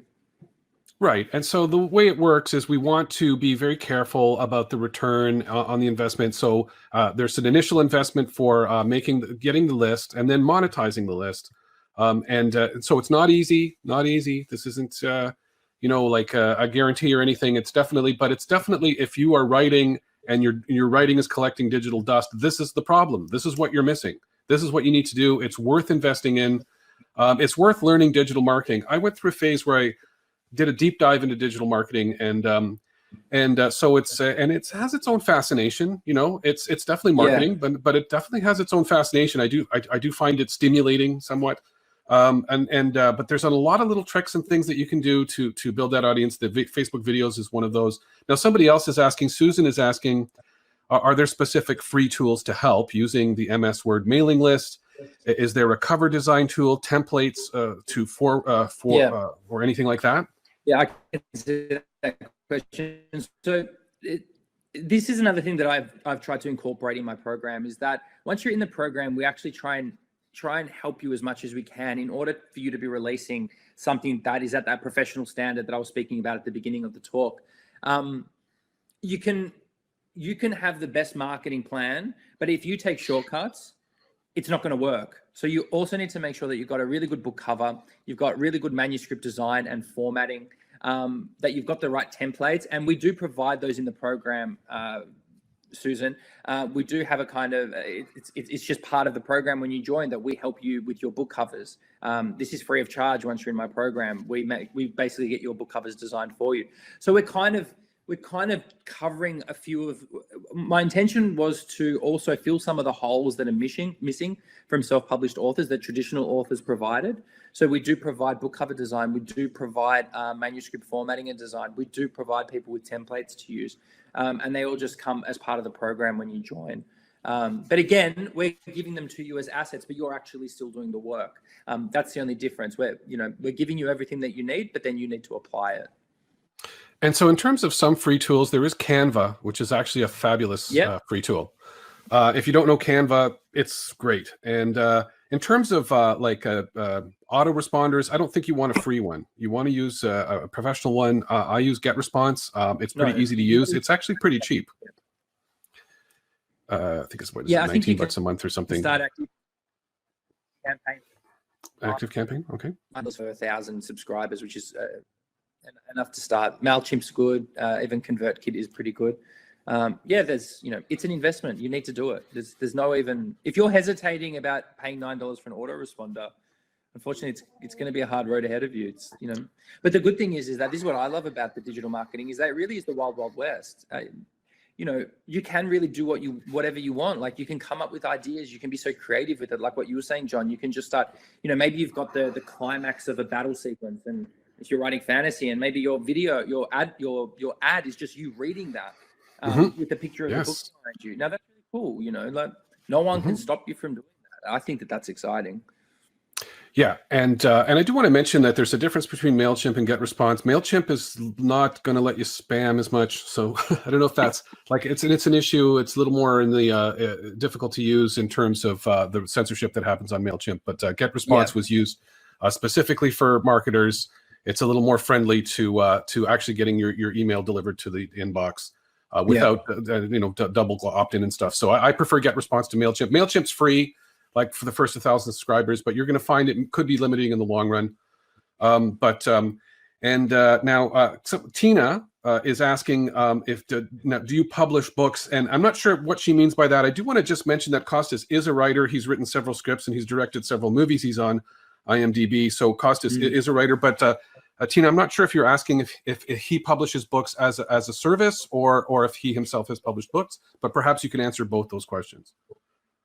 Yeah, so my background as a writer is a screenwriter. I've written a couple of films. I wrote a horror film here in Australia as well. I came into the publishing space as a marketer and advertiser. I started working alongside some authors that I knew and started helping them. I was always really good with computers and online, and I started having some success with that.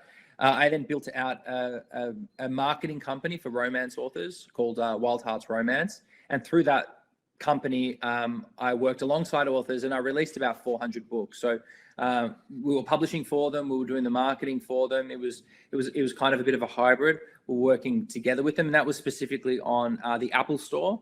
And then we also did a bit of work with them on Amazon as well. So I've probably got about 400 releases under my belt, with about $5 million in sales altogether over about a 6-7 year period. So the strategies that I used are battle tested, and we've seen huge returns with them. I know on BookBub alone, I've spent $250,000 on BookBub advertising. That's a lot of money and that's a lot of experience. So I do really have an intuitive feel of these platforms, what works and what doesn't. Right, and it's that thing of having a proven method and how valuable that can be. So I do want to just talk a little bit more about some of the stuff that Angus was talking about, like in terms of, are some of your authors doing serialized works? I think you might have mentioned this earlier, but you were mentioning The Dog Detective, and I guess, are those full novels that she's selling, or does she sell stories? Oh, they're full novels, yeah, of course. Okay. Yeah. And I just want to mention that I've recently discovered something that I think is really great. It's called Substack. It's out of San Francisco. It's a free service to join that you can start charging people. Like I'm charging $5 a month for my newsletter. And Substack is fabulous. I'm doing a podcast on Substack called Passion for Creative Writing. I'm going to be building that up, and that's another thing that you can do as a writer is have other ways of making money like that. So, for example, a paid newsletter service like Substack, I think is absolutely fabulous for writers. I might even share the link with you guys right now. Again, this is a way of building an audience. So once you join Substack. Yeah, I'm not able to just get the URL just yet, but that's something I do want to share with you guys because it's great. Does anybody else have any more questions for Kostas? I'm just in the process of sharing this because I think people should look at this. This is great, this Substack thing. Yeah, and I think another point I wanted to make is that all the online platforms that are available to you, you read a lot of things that people discuss online in forums, and someone will be like, BookBub sucks, it's Amazon's the best, or don't use Facebook ads. And I just wanted to be clear that all these tools are fantastic. They just all are better or worse at certain things. And you really need to have an understanding of how to leverage each of these platforms in the best way possible for the type of stories that you're writing. In order to get the most out of them. And that's another thing that we provide is basically guidance to which of these platforms are best suited for the types of book that you're writing, the type of audience that you're trying to reach, and the type of stories that you want to sell. Because they're all fantastic, whether you're using Amazon or Facebook or BookBub, they all have strengths and weaknesses. And if you can leverage all the strengths in the right way and put them all together, that's when that's when exciting things can happen. Okay, great. And now I know that Charlie's here, and the thing about Charlie is that Charlie runs an indie book publishing house. Now, Charlie, I noticed that you've met in the chat. Would it be okay if I joined you on the stage right now? Well, I'm going to do it anyway. I'm going to just wait to see if I get a response from that. Because I think it would be interesting for you guys to be together, but I don't know if you're there, so I'm not getting a response, but no worries. And so does anyone else have any questions for Kostas? What's Canva spelled correctly? So it's C-A-N-V-A. Yeah, you got it right there. Let me just get it for you here. Yeah, Canva is amazing, and it's very versatile, and you can definitely design like a book cover with Canva. And it's a free service. There's a paid tier as well, but it's also free. So let me just share that with you. Okay, question. So Susan has a question. I recently worked with a friend editing her book, ready to publish. She is deaf. Okay, and what's your question?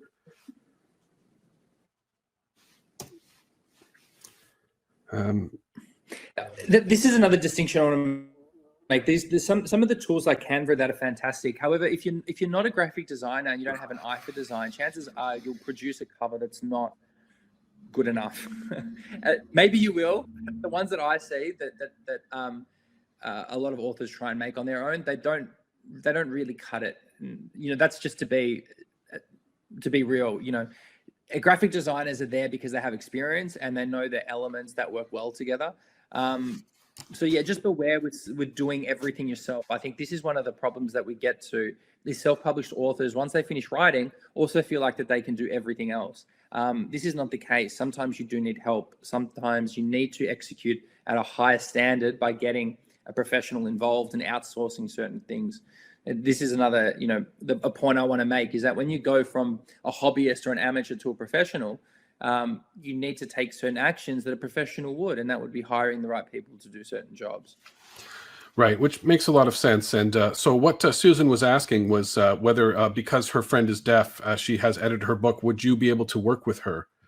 I guess if the only thing that being deaf would be difficult to, I guess, digest the videos and the training. That would be the only thing I could imagine. Apart from that, doing the marketing and being deaf, it should be fine. However, joining a program that's taught via video might make it a little bit difficult. But again, that's a very specific question. If that's the case, just join. Have a call with us, and we can see what we can do. Okay. And so I'm going to see, I didn't get an answer from Charlie, but I see that I can accept him here. And it's not his time quite yet, but I'm going to accept him anyway. Because I think we're coming close. And so there he is. Yeah. Hi, Charlie. And so, Charlie, it's really nice to see you. Thanks. So can you hear me? I can hear you quite well. And Charlie is the person who's published my work and has made a big impact in my life. I don't know if you know that, Charlie, but you fantastic. Have. And Charlie runs a independent publishing house in San Francisco called Montag Press, which the tagline is the new pulp, which I think is great. And Charlie, so you do a bit of a different thing now in terms of like your process. You actually help writers with the editing, and you help writers with the design of the books, and you do all that as well as you sign contracts with people. However, you are an indie publisher, and you're kind of a hybrid creature in this space. And can you just give us a little bit more of an idea of what makes Montag different from a traditional publishing house, and what makes Montag different from just self-publishing? Well, certainly the types of stories that we select. These are we are able to take much larger risks in terms of the nature of the stories. There's a fairly significant filtering process in terms of what stories get developed for the big presses. And so we'll get a pitch that wouldn't make it into the agent, then from the agent to the purchasing editor, and then et cetera, through that into their meetings. We'll get a pitch that will immediately think, okay, there's something here. So we can take very large narrative risks. That's one of the big differences, which is kind of why we talk about books worth burning, which is our tagline, and also this brave new pulp idea. So I think that's I like to talk about digging through the crates. If you've ever experienced kind of the musical side of things, where you really dig deep into music and you're not listening to, or you're not looking for what's top of the pops, you're going deep, deep, deep. And another thing we like to say is we take stories that are 6s and turn them into 9s. So we really try and look, and for example, there's an interesting book that we're working on right now, and it's this very slow burning kind of thriller, and everything is highly choreographed. It's like the Tai Chi of Bourne, where you might think like Bourne, everything needs to be kind of thrill per minute. This really builds slowly to this huge boss battle.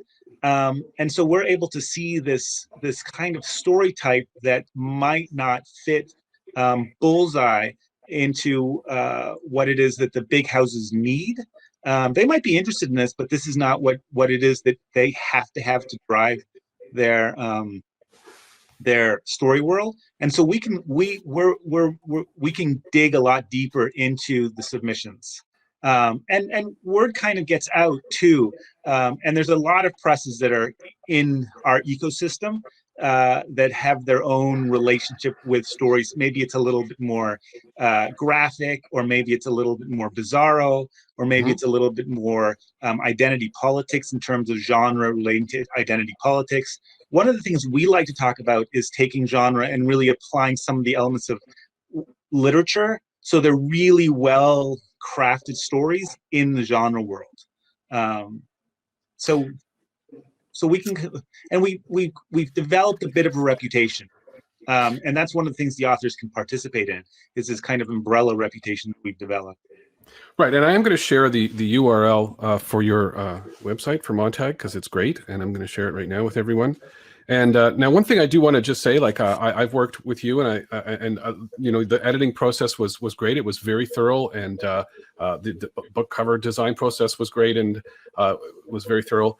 But one thing that is different about Charlie's press is that the marketing's up to me. Yes. I mean, we share it as much as we can, but there's kind of that's when our risk starts to really kick in with kind of the question of marketing.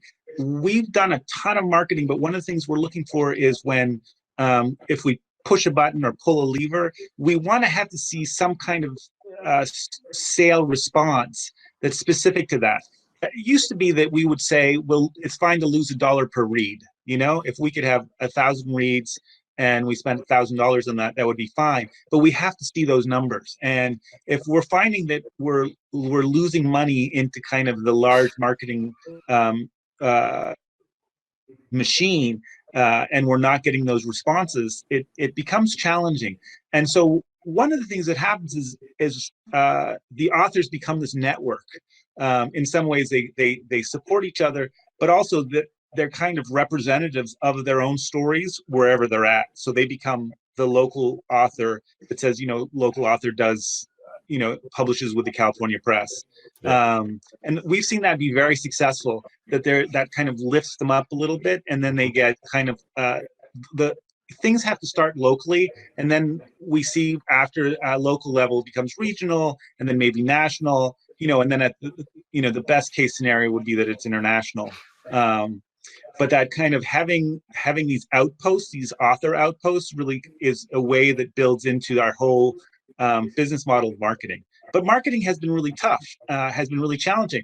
And if I get a chance during my presentation, I'm going to hopefully do I can't see it right now, but you know, I'd like to share.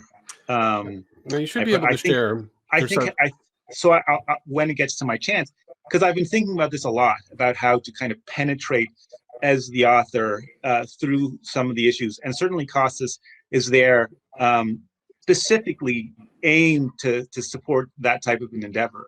And so people like Kostas need to be kind of part of the whole package, because we're doing our best to give you the story in its best conditions, with a cover that you love as an author. I think that's one of the big things that we do, is we don't come in and we say, you know, this is the cover that has to be. We say, well, you know, what's the best cover we can do that you'll get out there and really support it. Yeah, I can vouch for that. You guys, like, you let me be a bit of a diva with my cover. Sure. You know, so thank you, because I was, in the end, I was super happy with it. Yeah. And so also, but like, I think that like maybe some of your writers, and I'm hoping some of them are here today, are experiencing the digital dust phenomenon. Oh, absolutely. Right. And the great thing about books is that they don't expire. The great thing about books is they become back catalog. The great things about books is that they build kind of your reputation. When people discover you, they can look for other things and it's already there. It's built in for them. if you show up and you're doing everything right out of the gate, and I think Kostas talks about this, why it's good to have 3 or 5 books under your belt, because if you sell them on the one thing, it's only the one thing that they can buy. But if you can sell them on you, the author, one story, multiple stories. We talk a lot about story universes here and ways that you can explore an author's world, really. And if there's an opportunity to have a universe for stories, we're all behind that. It's always something we encourage. It doesn't always happen. It's certainly not something we're going to push. But if there's an opportunity, certainly. And I think one of the things that I found some of the authors really like is having this period of maturation, that they're able to do their books, get them to really good places, knowing that that they can build on that. So it's not like there's some presses where they say you have to sell 300, 600 books out of the gate, and if you don't do that, you're gone. And we really look to build kind of like what the music industry used to be like, where they would take a risk on an artist that they believe in, knowing that a couple albums in, they would start to have a catalog. And but yeah, like I just think that like Kostas, what he's doing is there's definitely some good information there that some of your authors might be interested in. I'm also getting Zachary Ament to agree with me that the process for the cover with Montag was great, and so I think that we've come to the end of Kostas's time, and so Kostas, we're going to move on to Charlie's portion. And does anyone out there have any further questions for Kostas right now? Because that is going to be your last chance coming up. So if you do, just type some stuff into the chat. And Kostas, thank you so much for participating in this. I do understand that it's like 7 a.m. there now or something like that. So thanks for getting up early and being with us. So I think what we could do. Okay, so yeah, we're getting a thank you, Kostas, from Leah. And so right now it's 5:06, and Charlie, are you ready to go now, or did you want to take a break first? We can take a break. I think that's good. I'd like to be able to, while people are gone, play around and see if I can get my presentation going. So now, unfortunately, I don't know if we can do that privately, but there should be a computer icon underneath. That's what you press. Press that. Okay. And when you press that, it's going to say either entire screen, window, or Chrome. Are you doing your presentation on PowerPoint or anything? Like, what are you using? Slides, Chrome. Okay. Chrome slides. Is that so? It should be in the Chrome tab then. Yeah, it should be.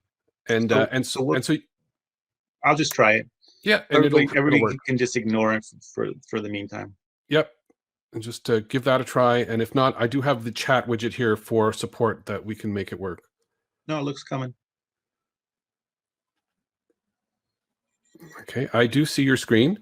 And so, Charlie, let's take a break. Is it okay if, like right now it's 5:07? Did you want to start at quarter after, or? Yeah, let's do that. Okay, and so I'm just going to turn off my mic, and we'll be back in at quarter after. Okay. Okay, cool.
Hello, hello.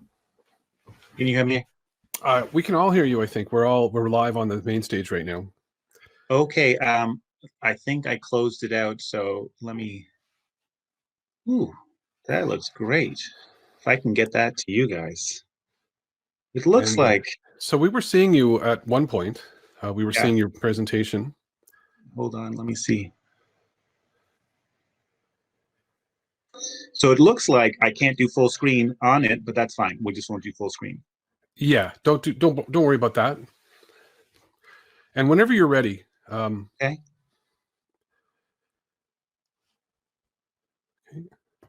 All right. You can see it now. Yes, I can. And it looks Great. pretty much like full screen. Oh, And please, fantastic. Jason is saying that we can see it. Great. Fantastic. All Now, right. can you guys can you guys also hear Charlie? Because Charlie, I'm seeing a microphone with a red slash. Hold on.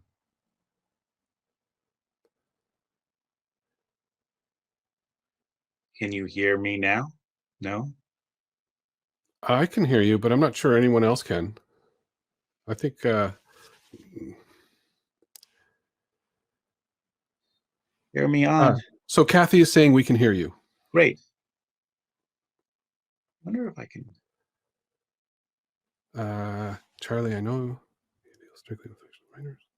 Anyways, this is fun. I've never done this.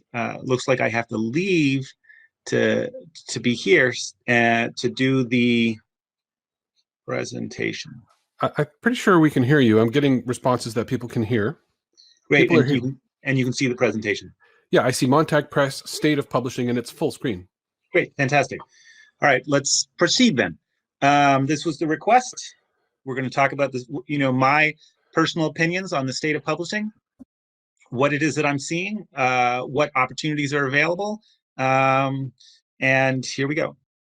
So the key point in this presentation is that, one, I think it's important to recognize, while Kostas was talking about kind of the limited value of social media, one of the things that's important to understand, social media use will increase. There's no question about that. My prediction is that these people that we are going to call creators/authors, these are the ones that are going to rise to the top of the pile. So this term creator is becoming very popular. You're hearing it everywhere. On YouTube, on Twitch, on Instagram, people are all calling themselves creators. So these are people that create tons of content. Authors are specifically going to be ones that create writing content, and the creator/author are the ones that's going to rise to the pile. And something that John talked about, which Kostas mentioned briefly, but didn't spend a lot of time. I think serials and subscriptions are going to drive that rise. I think that they're going to become really, really important in the way to monetize writing. Small presses and indies are going to be really important part of the whole process. They're going to act like incubators. And they're going to be kind of working hand in hand with the more successful creators to kind of rise them out of the minors. The big presses, I think they're going to court the top performers. I think we're going to see bonuses. We're going to see advances, huge advances for the people who are on the top. And finally, the big presses will continue to do everything they can to protect their domain. They see this as a changing landscape. They saw that with print on demand. Print on demand came onto the scene really hard 2010, 2012, and they've done a great job protecting their domain, and they will continue to do that. Just to let you know, if you want to screenshot anything, it's only slide 22, which is worth remembering. Everything else is just me talking about, so you don't have to worry about it too much. So it's only slide 22, and that'll come up. First point, social media will rise. We see this, all these new social medias are coming in. This rise is worldwide. It has not leveled out, and there's going to always be new social medias that are coming onto the table. And so this is unquestionably the future, whether we like it or not. Social media use is rising even more so among young people. So as the generations move through, I think we're going to see lots of social media use by young people. And that's kind of the direction you want to go in when you're looking at where is the market. here are the current top platforms, and they all have different strengths. So one of the big problems on Facebook is discoverability, in terms of most people who are posting are not posting globally, they're posting to their friends only, and there's very little kind of hashtag discoverability. And then you look over to Instagram and YouTube, and you see that discoverability is very much driving Instagram. You have people with millions and tens of millions of followers, and these are people they don't know. These are people that have found them, and they've discovered these people through various tools that are built into these social media structures. So I'm talking about there's the rise of the creator author, and having poked around a bit and having been prodded by some of my authors or our authors to kind of look into the nature of the creator, there's two things that I found, two proven choices. People either want to be those people who are kind of providing that, or they want to sleep with those people. Those are really the only two choices, and so you get, and that's where you get your that's where you start to get your million. And I'm going to quickly break this down as to who those people are. So first of all, there's the flex. You know, these are guys, and this is entirely what what it is that they're doing is they're just continuously flexing about who they are. Here's some kid, obviously, but it's everybody. Now, the key point is the flex is all fake. We get all upset about it, but the flex is completely manufactured. It's entirely fake. And this is a skill set that, authors in terms of building fakeness are excellent at. So another thing the flex has is its association with brands. So they kind of legitimize themselves through that. Again, we don't know how real it is, whether they just walked out of the store or said, "Can I take a picture?" But basically it's fake money, fake clothing, fake cars, fake watches, fake houses, fake vacations, fake private jets. Everything is fake, but nobody cares. It's all fiction. It's just entertainment. It's all make-believe, right? So there's that one side of the story about who these creators are kind of developing themselves with. Now we have the other side. The other side is this kind of magical. I think it's in some ways it's but anyways, there's the people that are presenting themselves across these medias as kind of being desirable. So there's the sex part, and these guys are absolutely everywhere, and it can be anybody. One of the things is it absolutely doesn't matter who is presenting this, but there's kind of a level of sexuality that's on these social media sites that's, to me, almost overwhelming, but it's everywhere. You have Chelsea Handler here, and this is what they're doing. Or like Chloe. Who's Chloe? But in the end, this isn't entirely how they're structuring it. In the end, you can live the dream. I never dreamed I'd end up marrying a super sexy author, but here I am, living that dream. So once you structured this kind of idea of the influencer or the influence, how do you capitalize it? I think the serials are back. From Charles Dickens, I think they're back, and I think they're back in full force. I think the cliffhangers are back. In terms of creating stories that we knew the cliffhangers incredibly well when they used to have the short reels of movies. And here are the subscription revenues where this is the top priority. This is the only slide worth remembering. And here are some of the locations, kind of leading locations. So if you want to screenshot this or write these down,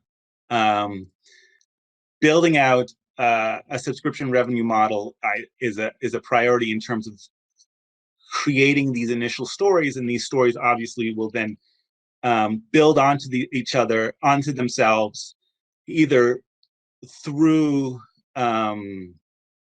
self-publishing, indie and small press publishing, and finally when the big guys start calling. So there's Kindle Vella, Wattpad has a paid story section, Medium there's a paid structure, Patreon, Substack, which is exactly what John talked about, Subscribe Star, Buy Me a Coffee, Ko-Fi, and Locals. They all have their benefits. They are all slightly different. But this is where I'm saying, you know, direct revenue, and you can really start to see those multiples come in. Let's play the Kindle Vella was just released. So Amazon's on top of this. Amazon knows exactly what we're talking about. So let's see if we can play it, see if we can get it all. I certainly hope this works. Introducing Kindle Vella, Kindle Vella, a only new available way in the to tell a United States story right to now. readers in the Kindle mobile app, a new way to earn royalties, and a new way to engage and interact with readers. With Kindle Vella, you can reveal your story one episode at a time.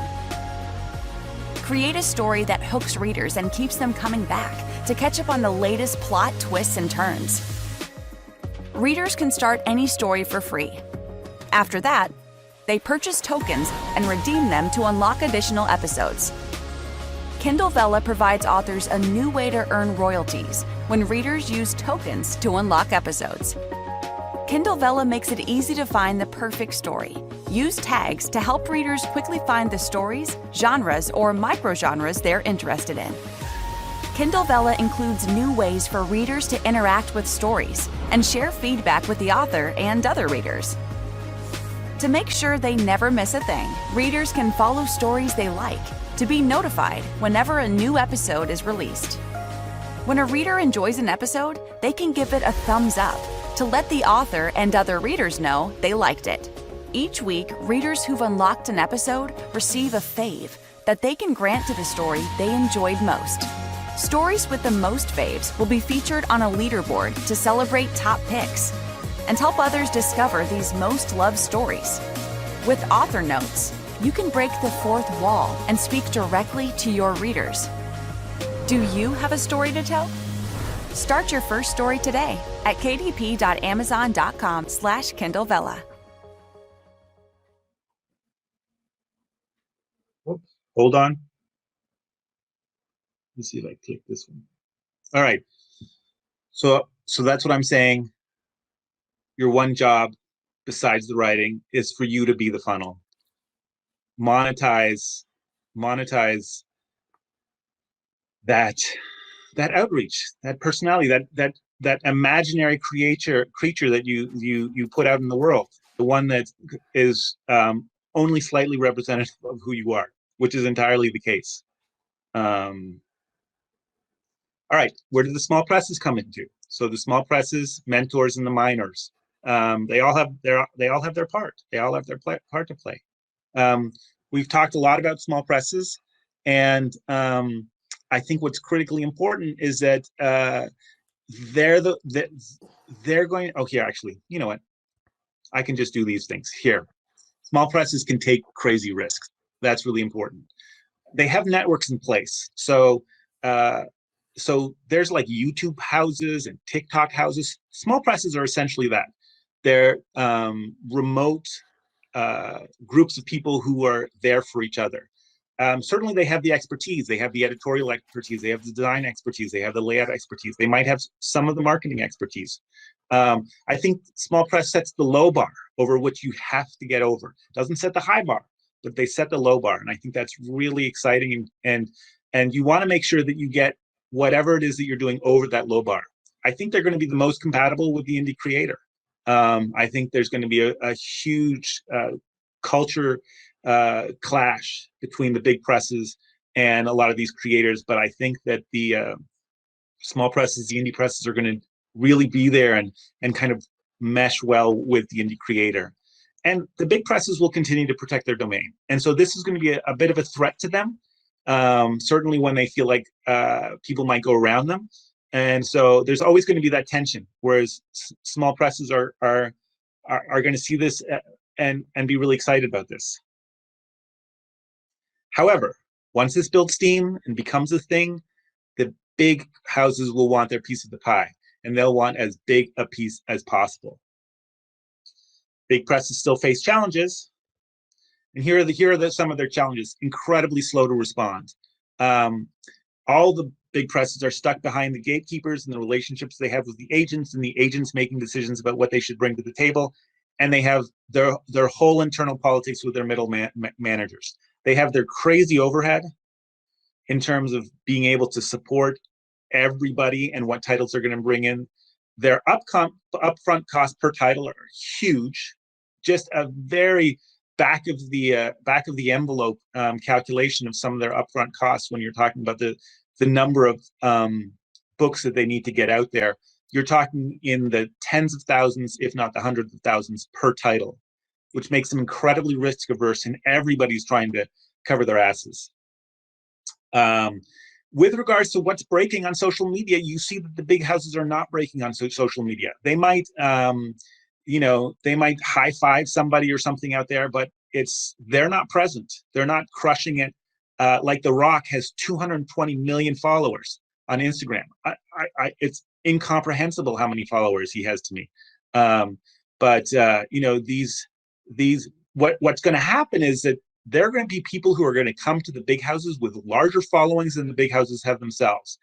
And lastly, I think big houses are stuck with boring readers. I think we see that when they're saying, we want the political gossip and we want to see, all the insider Washington books and stuff like that. I mean, these are things that are really, really kind of low bar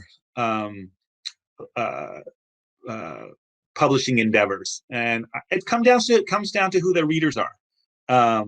And I think the exciting readers are not looking to the big presses to do that, but they want to take all the cream and they want to take as much as possible.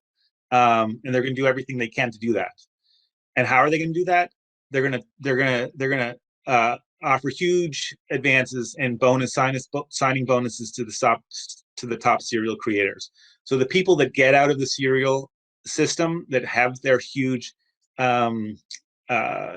network of followers, those are the people that they're going to spend a lot of money on.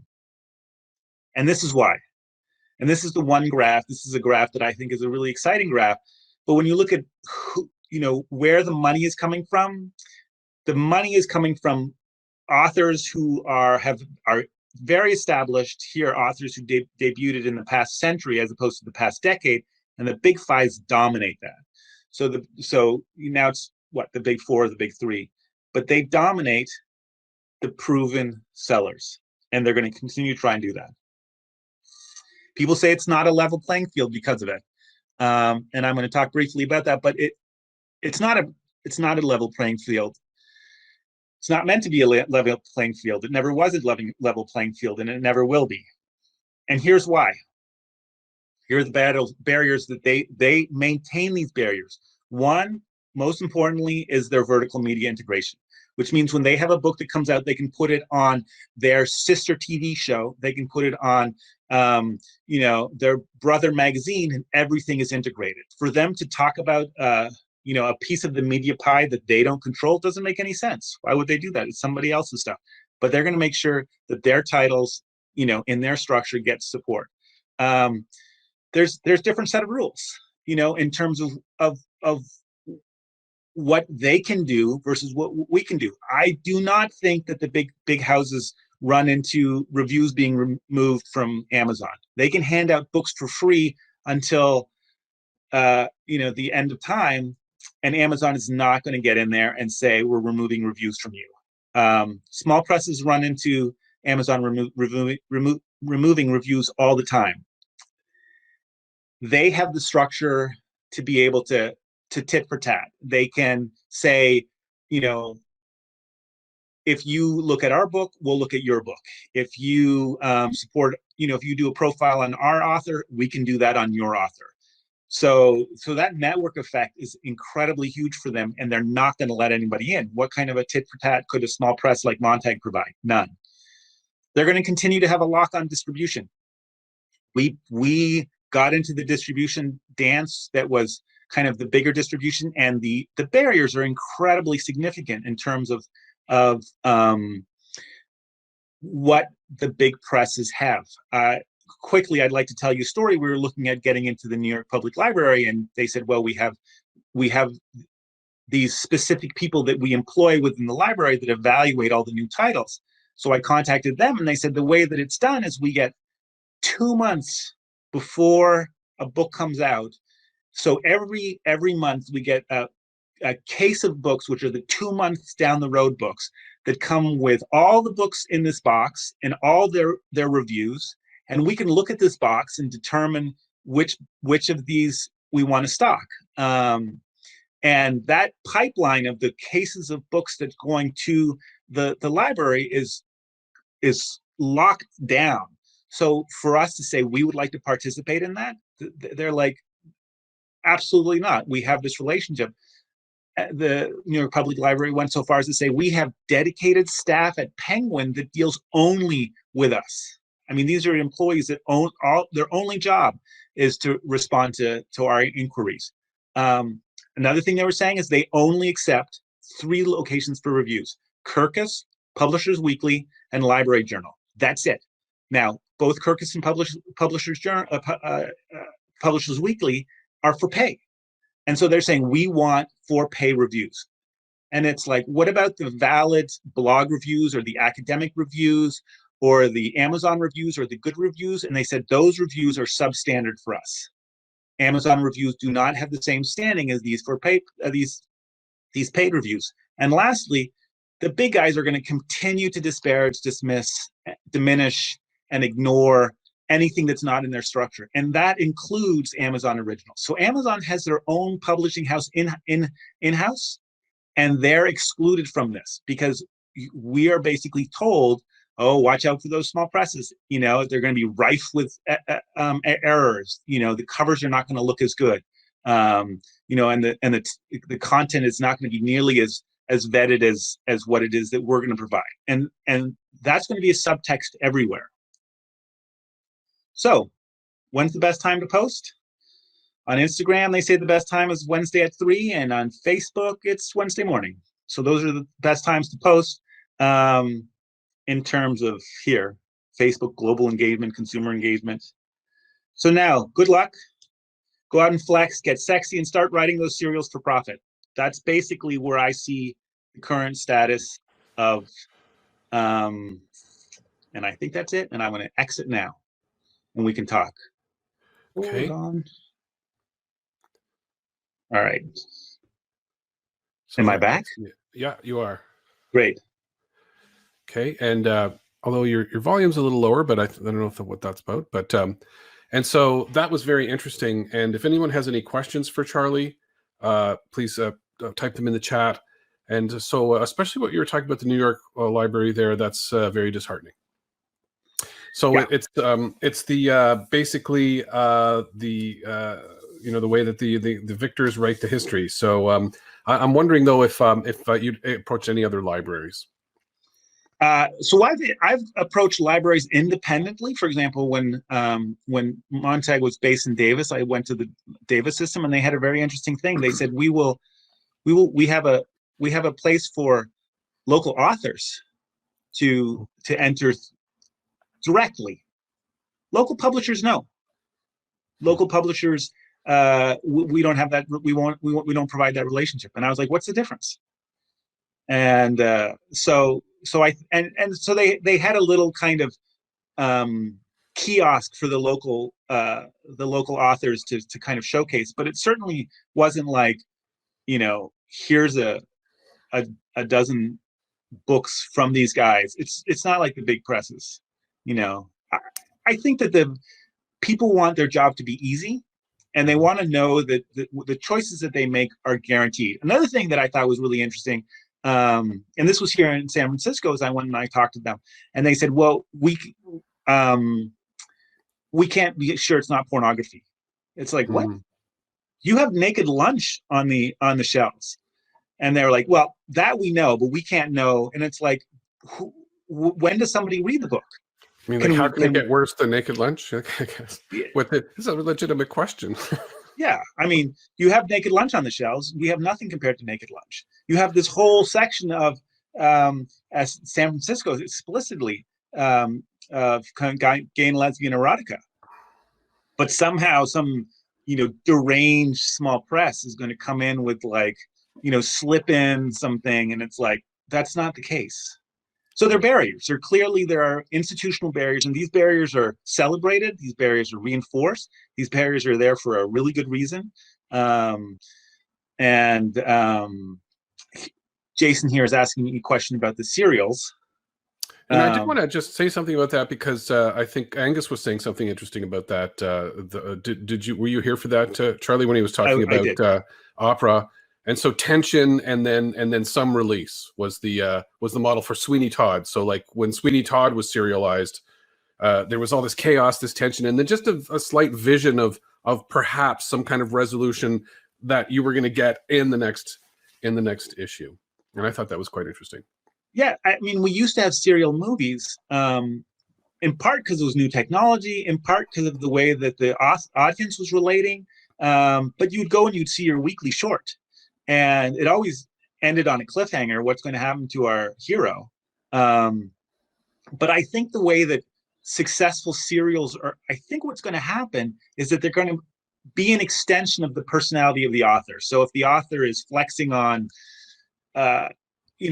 rap artists are doing this all the time. They're constantly flexing within kind of their genre, and then their songs are about that. And so it's kind of like a full circle validation about the participation that you're having as an audience member.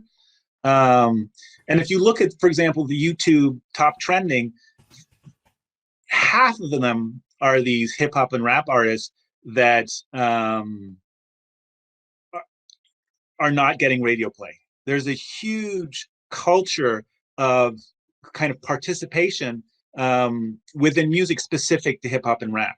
And I think that authors will be in a similar situation where kind of the extension of what it is that it's not that they're branding themselves. Sometimes they say you need to be your brand, but the brand of the story that they're creating.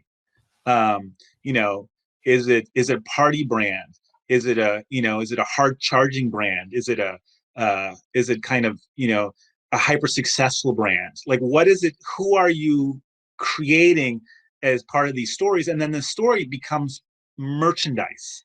You merch that out. Clear Channel. So you're familiar with Clear Channel?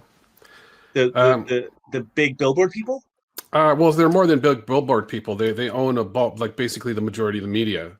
And so back in 1993, under Clinton, there was the Telecommunications Act. I believe it was 1993 or perhaps 1996 here. I'm looking at Wikipedia, which changed the rules that would allow like one company to own all the media or as much as they can. And so I think that, that is pretty much a locked in thing. It's like there's tons of great music out there that's not getting a wide distribution on the mainstream media. But of course, at the same time, we are, we have an alternative, right, with social media.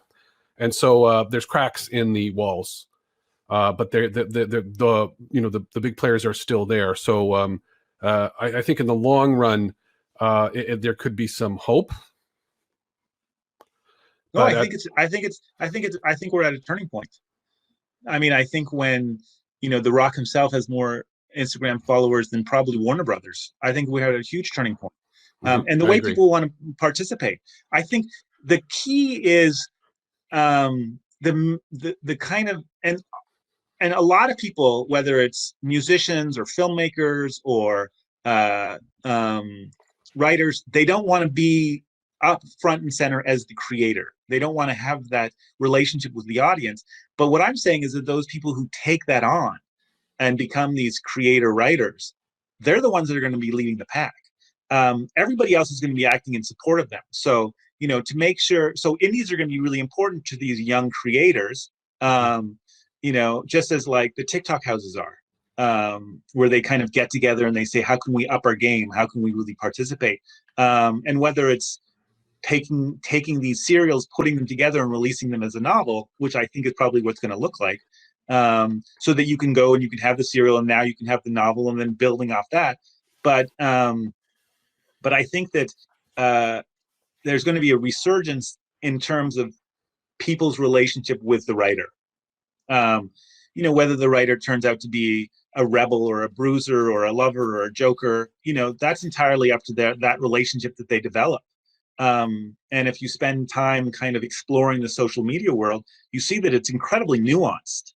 You have these, you have the kind of tattooed people, and then you have the people who are kind of nothing but purity, and they almost create archetypes. Right. And so one of the insights that Angus was talking about was he was talking about innovation. So innovation in narrative innovation. And so one of the couple of insights that I really loved about his talk was one way to innovate is to talk about real world unsolved problems and avoid ideology. And the other thing is the whole process of what's going on in the brain when we go through a process of chaos or dissonance that is resolved into harmony. And I think you're right. Certainly and it's going to sort of go into my talk as well, because I'm talking about NFTs, but certainly, like, there's no reason why you can't, for example, publish your novel in sections, rather than just and have both. Have it available as a novel that you can buy on Amazon, and at the same time have it as a serialized, something that you're publishing on Substack, for example. And so the possibilities are great for this, and I think I agree with you that serialization is definitely very fertile. Definitely. And I think what you're going to find is that people are going to write for serialization. I'm a lover of the novel.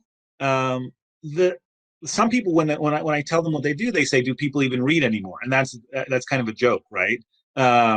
And I say, well, where do stories come from, right? If we need stories in this world, where they come from? Of course, they come from the people who are doing the work. They're building the story orchards and planting the little saplings, and that's very much what we're doing. But I think so we're never going to lose that. But I think to short circuit it and to get out ahead, and to also make sure that you're finding that immediate response to how your stories are developing, and you're making the money. Most critically, you're making that money. I think that the construction of this creator author who is working to kind of extract value from that relationship through their serial stories, I think they're going to be distinct and unique. They're going to be serials themselves, so it's not going to be a novel that's split up. I think it's going to be much more like the reels of the the 40s, where with the cliffhangers. Yeah.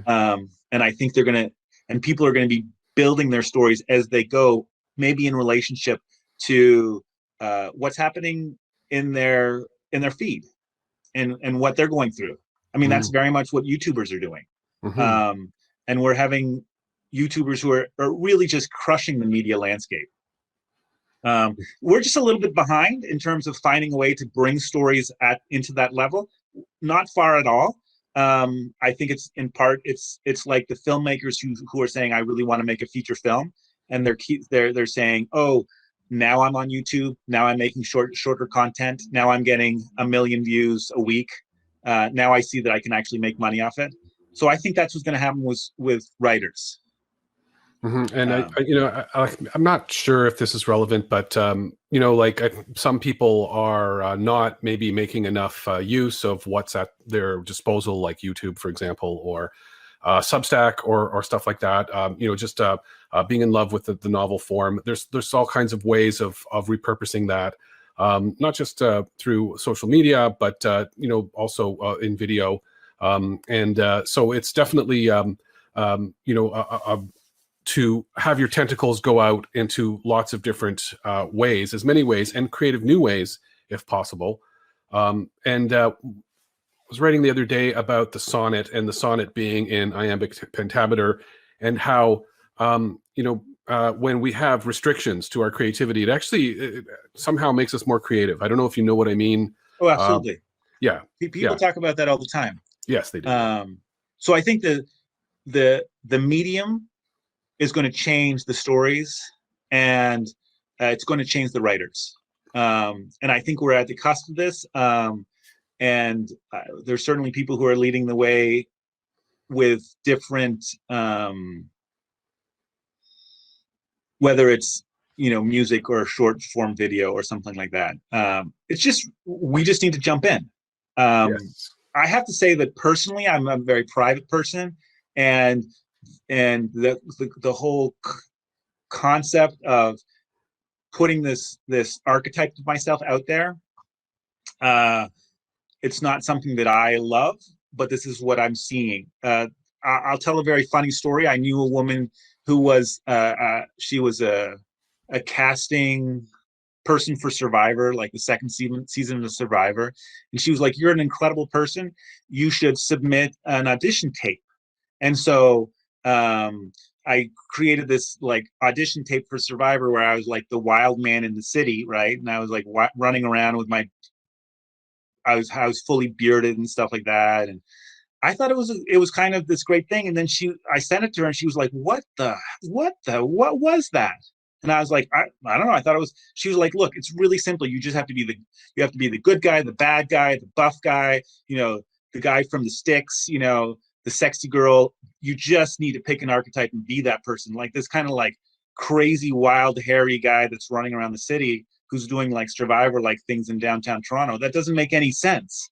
And I was like, oh, I totally didn't understand what the call is. And I think we're in the same situation right now here.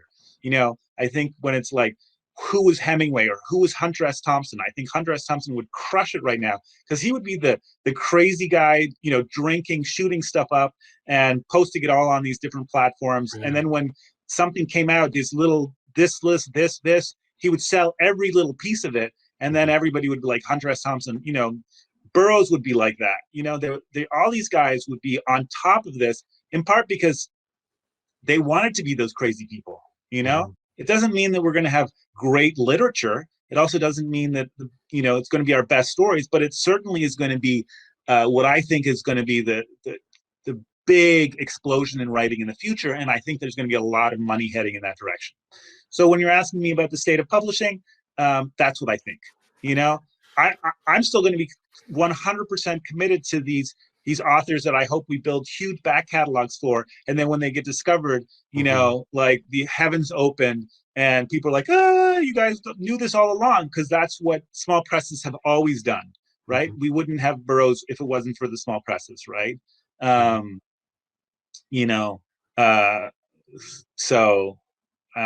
we wouldn't have Vonnegut if we didn't have the small presses. These guys, it was super huge. The ability to write pulp and paperback was a game changer. So I'm still committed to like a 1950s business model here, right? But the creators and the serials are going to come in, and they're going to take over in the short run.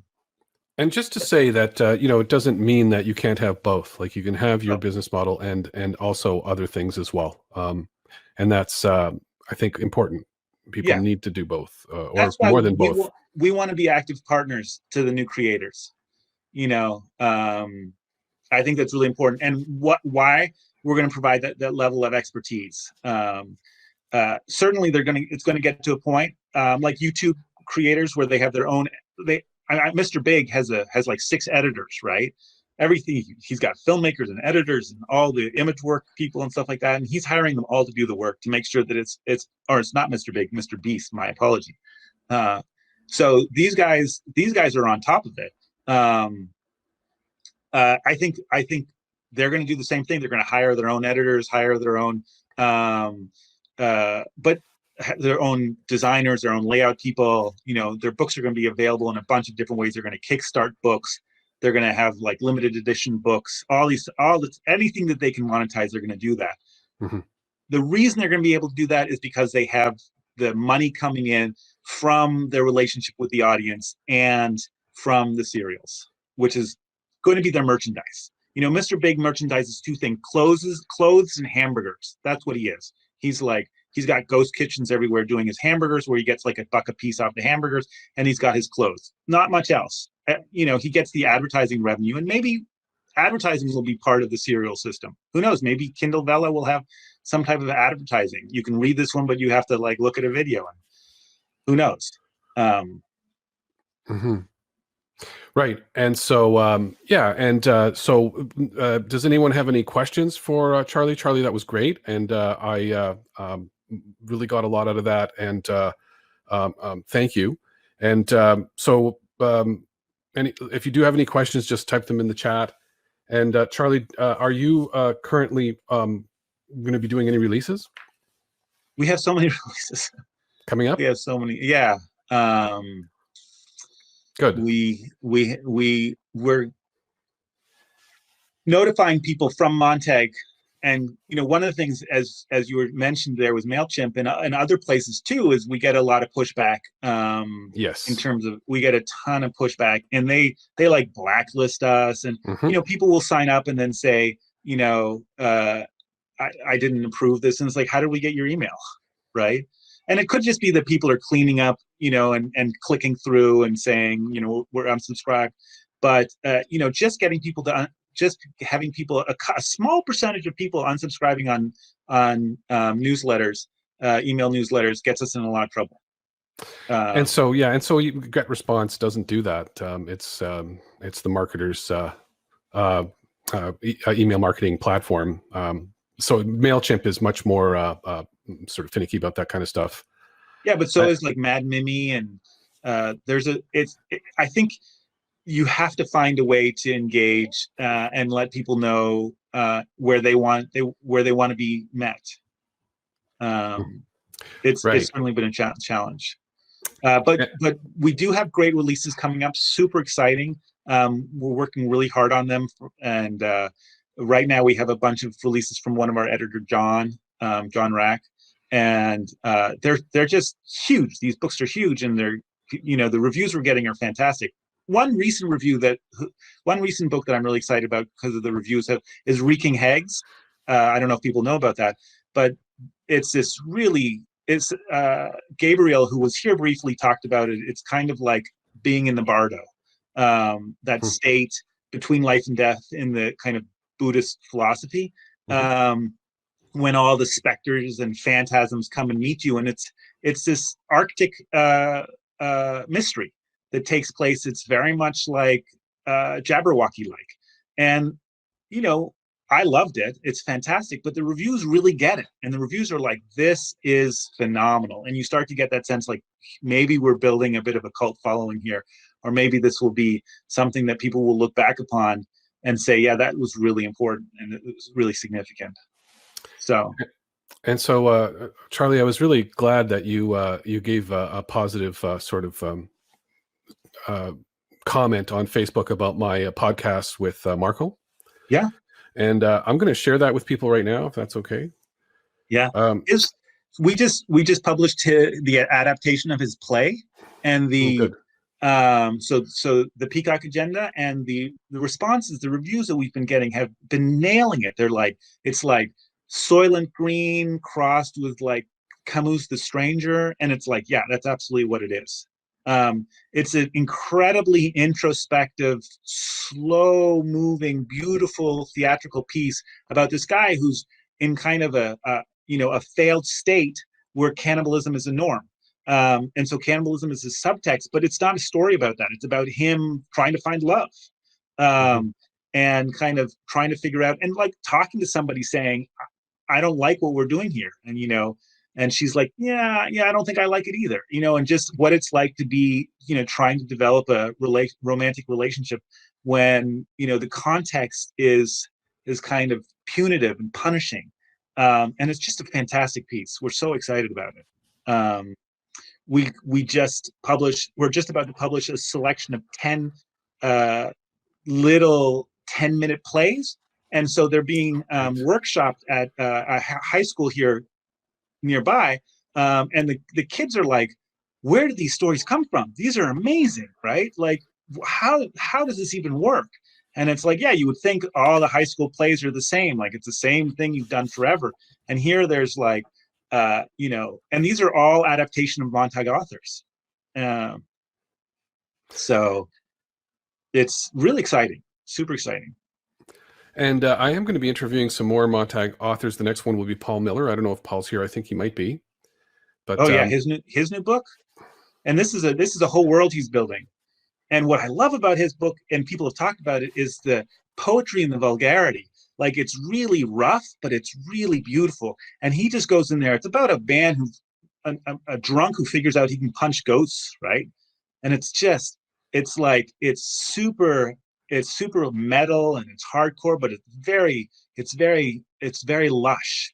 And he's created this incredible world that he is fearless in when it comes to like cancel culture and questions about like how representation and stuff like that. He's absolutely fearless because he's like, this is a ghost of a pimp from the 70s.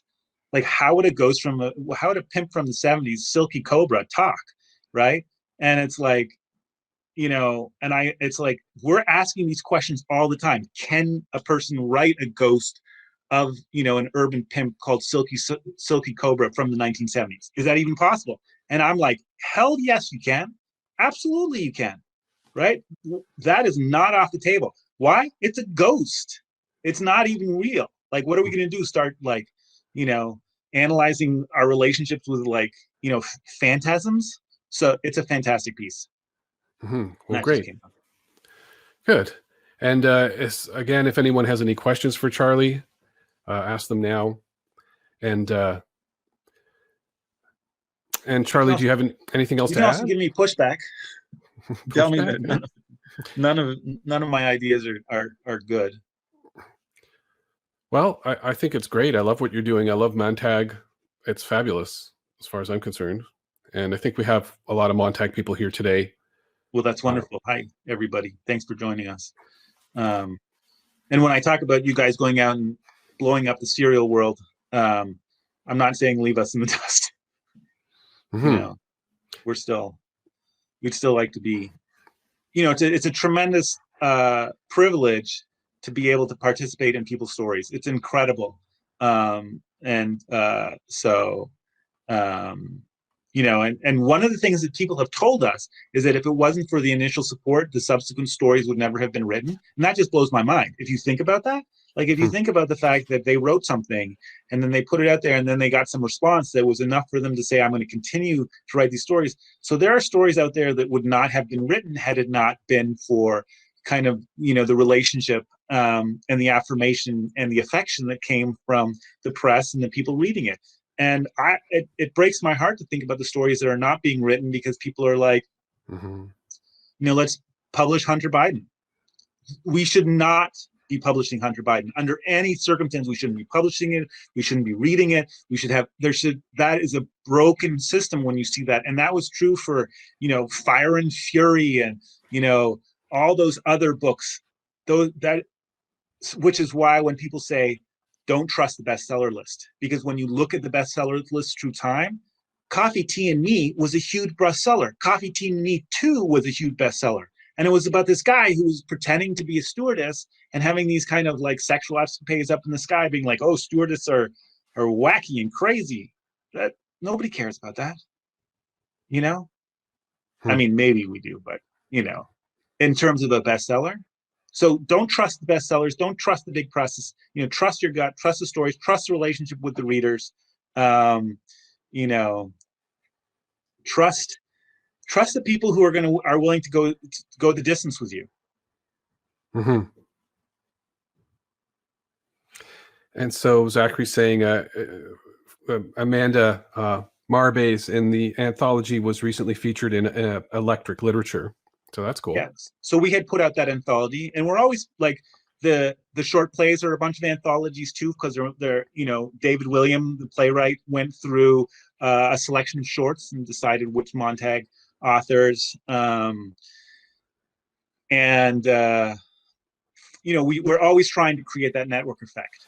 I talk about like stirring the pot, just keep stirring it around and around and around, and making sure that people continue to participate and people feel that, they're part of something bigger than they could do on their own. Which is one of the challenges when you're going to I'm going to go and market by myself. It's going to be me in the marketing wilds, which is why I think creating the kind of influencer, the creator persona, gives you a little something to step on, because it doesn't always have to be about marketing your book. You can just be like flexing. You can be like, check me out, I got fake stacks. Look at my Rolexes. They're like, oh, those are fake, and they're like, yeah, bro. Drip. Mm-hmm. So Cool. And so any other questions for Charlie? And so I do want to just point something out to people that on the left-hand side of your screen, you see that we have reception, stage, and sessions. So when I'm finished my talk, if everybody, including the presenters, they have to press the sessions area first before they can enter. And in there, everybody's going to be on video, and everybody will be able to meet with everyone if they want. So, and Charlie, do you have anything else to add?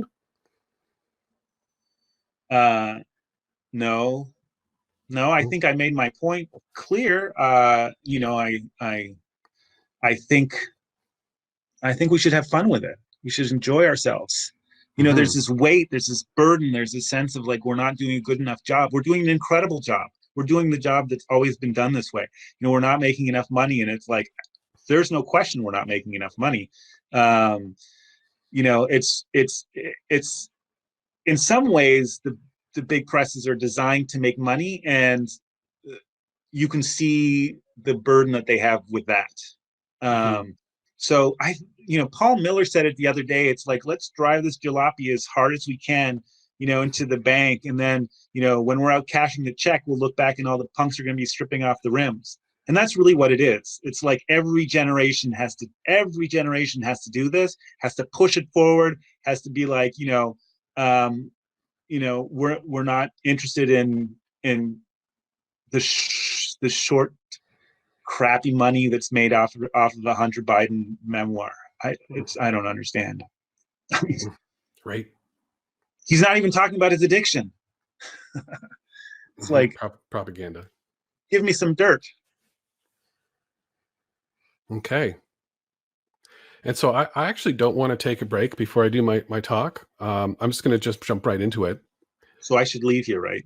You can. I do want you to just stay for 1 second, because I want you to tell me if you can hear me. So are you hearing me now? Absolutely. Thumbs and up. So yeah. Just one more thing. Okay, because I won't be able to. So are you still hearing me? Yeah. Okay. And so, yeah, you can leave now. I'm going to do my presentation. I'm not going to be able to see the screen at the same time as the moderator, but I will just go through this presentation. And I just want to talk about NFT book publishing. Quickly, if you didn't know, we can see the screen. I can see the screen. I can also see you.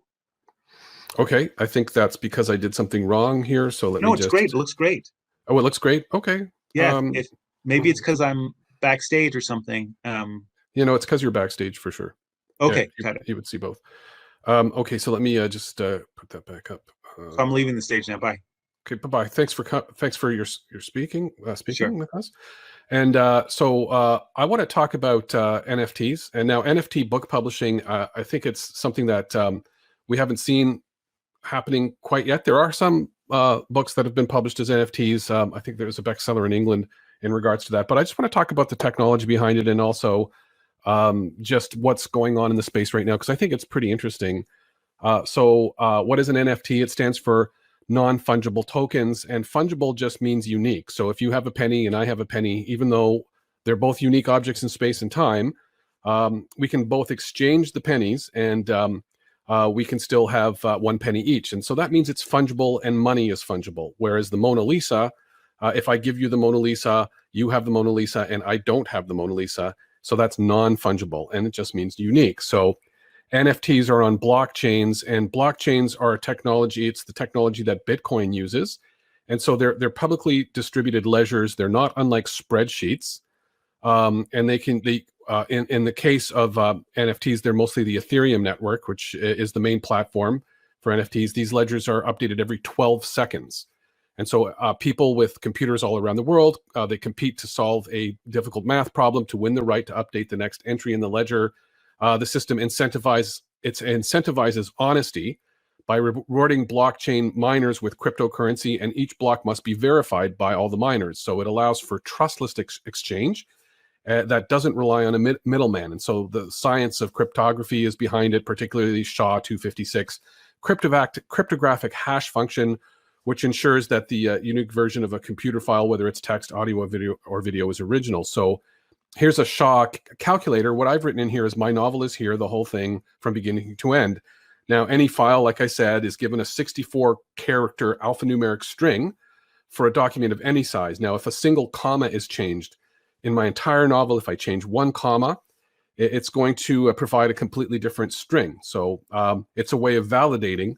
And the likelihood of two hashes being the same are 1 to the 2 to the 28. So that's a number that's 3 times the amount of atoms in the universe. So it's unlikely that you'll ever come up with two of the same 64 alphanumeric strings. And so the file can also be computer code. It can be anything. And so NFTs are what are called smart contracts, which means they can be programmable. And they're created once and exist in distributed files. So once you create one of these things, you can't change it. It exists out there. It's now independent of you, and meaning that they don't exist in a central location. As a result, they can be changed. They can't be changed. They can only be versioned, and they can't be censored. So there's no censorship possible with these things. Once you make a smart contract, it's not possible on the Bitcoin platform. However, Ethereum, that was their thing, is they can make these smart contracts, and you can also make other cryptocurrencies with it. And there's many cryptocurrencies on top of the Ethereum platform. It automates contractual agreements between two parties autonomously, meaning there is no need for a third party. They can execute conditional statements and conditional branching, and they're self-enforced. And the rules of the smart contract are hard-coded in the autonomous program. So, for example, it can work as an escrow for a payment related to an NFT, and the code becomes law. And again, they're immutable. Once the contract's made, it's immutable. So, for example, if it can be set up so that the artists automatically get royalties every time the NFT is sold. Some cryptocurrency can be automatically sent to the author or an illustrator or a publisher. Every time it's sold, it's automatic. It would end up in your crypto wallet.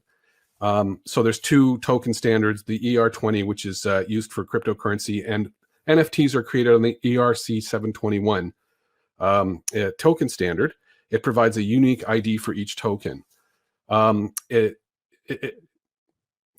a lot of people ask, can't you just copy the file? And so let me explain how this works. A lot of people who have recently bought NFTs, they're finding that they're being ripped off because they're not being set up properly. So, and they're left with basically just the smart contract, which is kind of a glorified receipt. So NFTs only store metadata.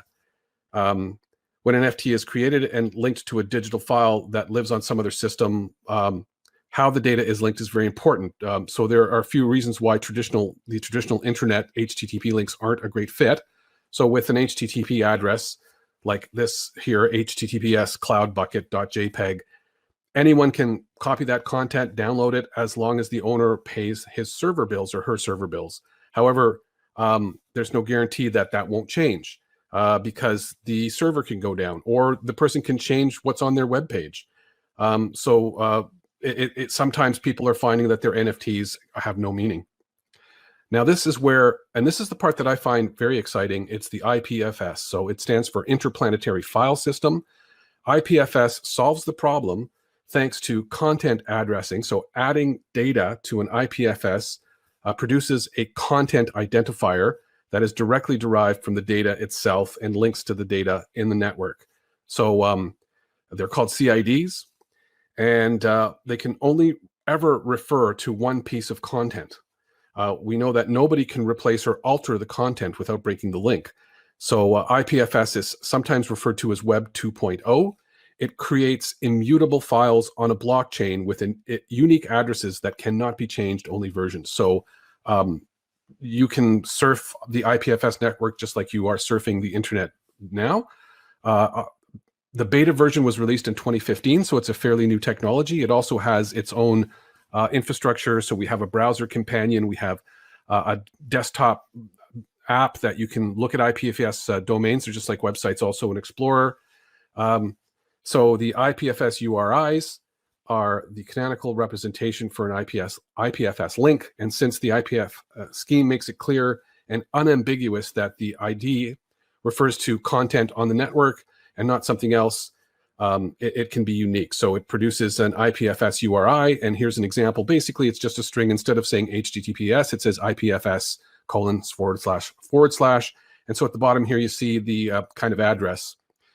And so the IPFS location is stored within the metadata of the NFT as JSON. And so JSON is just basically object notation. So it stores information as object and value pairs. So here I have an example, and you can see, so we have a name and what the name is. We have a description, and here we have the image, and the image is referring to the IPFS network. So what this does is the NFT is immutably linked to a file that is itself immutable, a digitally unique object that can be collected, sold, and traded, which is completely unlike what we have now.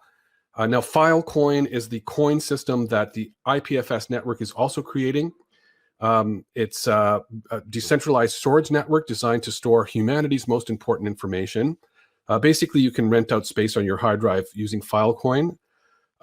It's with similar cryptographic incentives for integrity and honesty that Bitcoin and Ethereum have. It's open source, public cryptocurrency, and digital payment system used for the IPFS network. And so here's what it's been doing lately. As you can see, this is February 2021, so it just shot up. And it shot up for a reason, and the reason is NFTs, basically. So one Filecoin is now $1.69. Now, there are problems with this, so don't go out and buy some Filecoin because there's internal battles going on and stuff. This is very new, super new. Now, one of the interesting things about the IPFS network is it cannot be censored, and so that can be good and bad. So, nothing will be censored on this network. It's impossible so far. And so a good example is from April 2017 to January 2020, Wikipedia was blocked in Turkey. And so IPFS created a Wikipedia mirror so that people in Turkey could still access it. And so repressive governments are not going to be able to stop this. And, it's just people who know how to use it. So there's a good example of what these people have been doing. Also, there's already a lot of services built on this. For example, there's DTube. Looking similar to YouTube, DTube is short for decentralized tube. It is a fully decentralized open source video platform. So you can see it looks like YouTube. And also down here, announcing DTube partnership program. Now, I want to just really talk about this for a second because nobody runs it. There's nobody there behind there. There's not like a Google behind here or a Microsoft. This, once it was made, it was like Frankenstein, leave it out into the wild there. No one controls this. This is completely uncontrolled. When you're on here, that's it. Not censorable. And so it's very interesting. Now, this is the same with blockchain domain names and Unstoppable Domains. It's a San Francisco-based company building blockchain-based domains. These domains replace cryptocurrency addresses with human-readable names and are powered by Ethereum and the Zilliqa blockchains. And again, this is totally decentralized. And so a lot of the infrastructure for this is about to exist. It doesn't quite exist yet. So here's me buying my first .crypto domain, and I've purchased NFT Book Publishing .crypto. And this is a one-time purchase for a lifetime ownership. Now, it's not quite ready. Like, I can't build a website on it. I could if I spent a little bit more money to pay the gas. Now, incidentally, when I bought this, I get $10. I can provide anybody who's interested with this if you want to get it like a $10 off. If anybody's interested, just email me. But so this is used in something which is called a cryptocurrency wallet. And what's the one that uses that Unstoppable Domain? They use a lot of them. So, but one of the easiest ones is this one called MetaMask. So MetaMask is a software cryptocurrency wallet used to interact with the Ethereum blockchain. It allows users to access their Ethereum wallet through a browser extension or mobile app, which can then be used to interact with decentralized applications. So let's say I sell a book. The book has to be purchased through cryptocurrency. The cryptocurrency immediately goes into my MetaMask wallet, and that payment is programmed. So you need to MetaMask to interact with .crypto. Once it's installed in your browser, like I said, you can pay and receive crypto using your new domain name, and you can also transfer the ownership of this as well. And so gas prices are the current problem. It's very expensive right now. Whenever you make any change on the Ethereum network, you have to pay gas prices. Basically, you just have to pay money to make any kind of exchange right now. And it goes up, and depending on how popular it is. But Unstoppable Domains has announced that by August of this year, that they're going to be creating... So we're targeting August 21 to launch the new domain system that's going to fix a lot of these problems. So like if you buy one of these domains, it's not quite ready to set up yet. But you can build a website on this. Like, please don't get me wrong. Like it's $40 to buy the .crypto. If you spend another $40, you can start playing it with it right away. I didn't do that yet. I might, I don't know. But you can build a website on top of it. And so this can be your book. Also, in the Unstoppable Domains, you can create a personal art gallery for your NFT collection. So the URL can become kind of a store. And how can authors use this? So they can make the domain the title of your book. So, for example, harrypotter.crypto. And this can become the original digital folio. It's good for copyright. I don't know if you guys remember, but people used to mail themselves their manuscripts. And this is a similar kind of thing. It could be useful in that sense. There's a lot more use than that, though, but that's a basic use. And so it's a $40 price for one-time fee, and then you own it for the rest of your life. It's a good way to definitely just solidly copyright your work. And you can also sell these. People are selling the domain names only on OpenSea, and OpenSea is the biggest marketplace for NFTs. And I've seen like some people are selling them for $300,000, stuff like that. This is just the beginning of this. What could authors potentially sell? So obviously the first copy of your book, if you sell an NFT that authenticates a certain digital version as the first one ever created, it's a digital first edition. You could sell a single one at a high premium or a series with lower premiums. If your book is sci-fi, fantasy, dystopia, you can sell portions of these digital worlds as represented by artwork, maps. And so, for example, like I can work with an illustrator and I can have the illustrator's fee be hard-coded into the NFT. So if, if I do want to get, the first drawings and the first representations, photographs, it can be audiobooks, it can be videos. And depending on how it's programmed, these payments can be automatic, and there's no middleman. So we're getting rid of the middleman here. So I am going to be doing a Kickstarter. I have both NFTBookPublishing.com and NFTBookPublishing.crypto. And within like the NFT collection, we can have sci-fi bookshelf, horror bookshelf, fantasy bookshelf, romance bookshelf.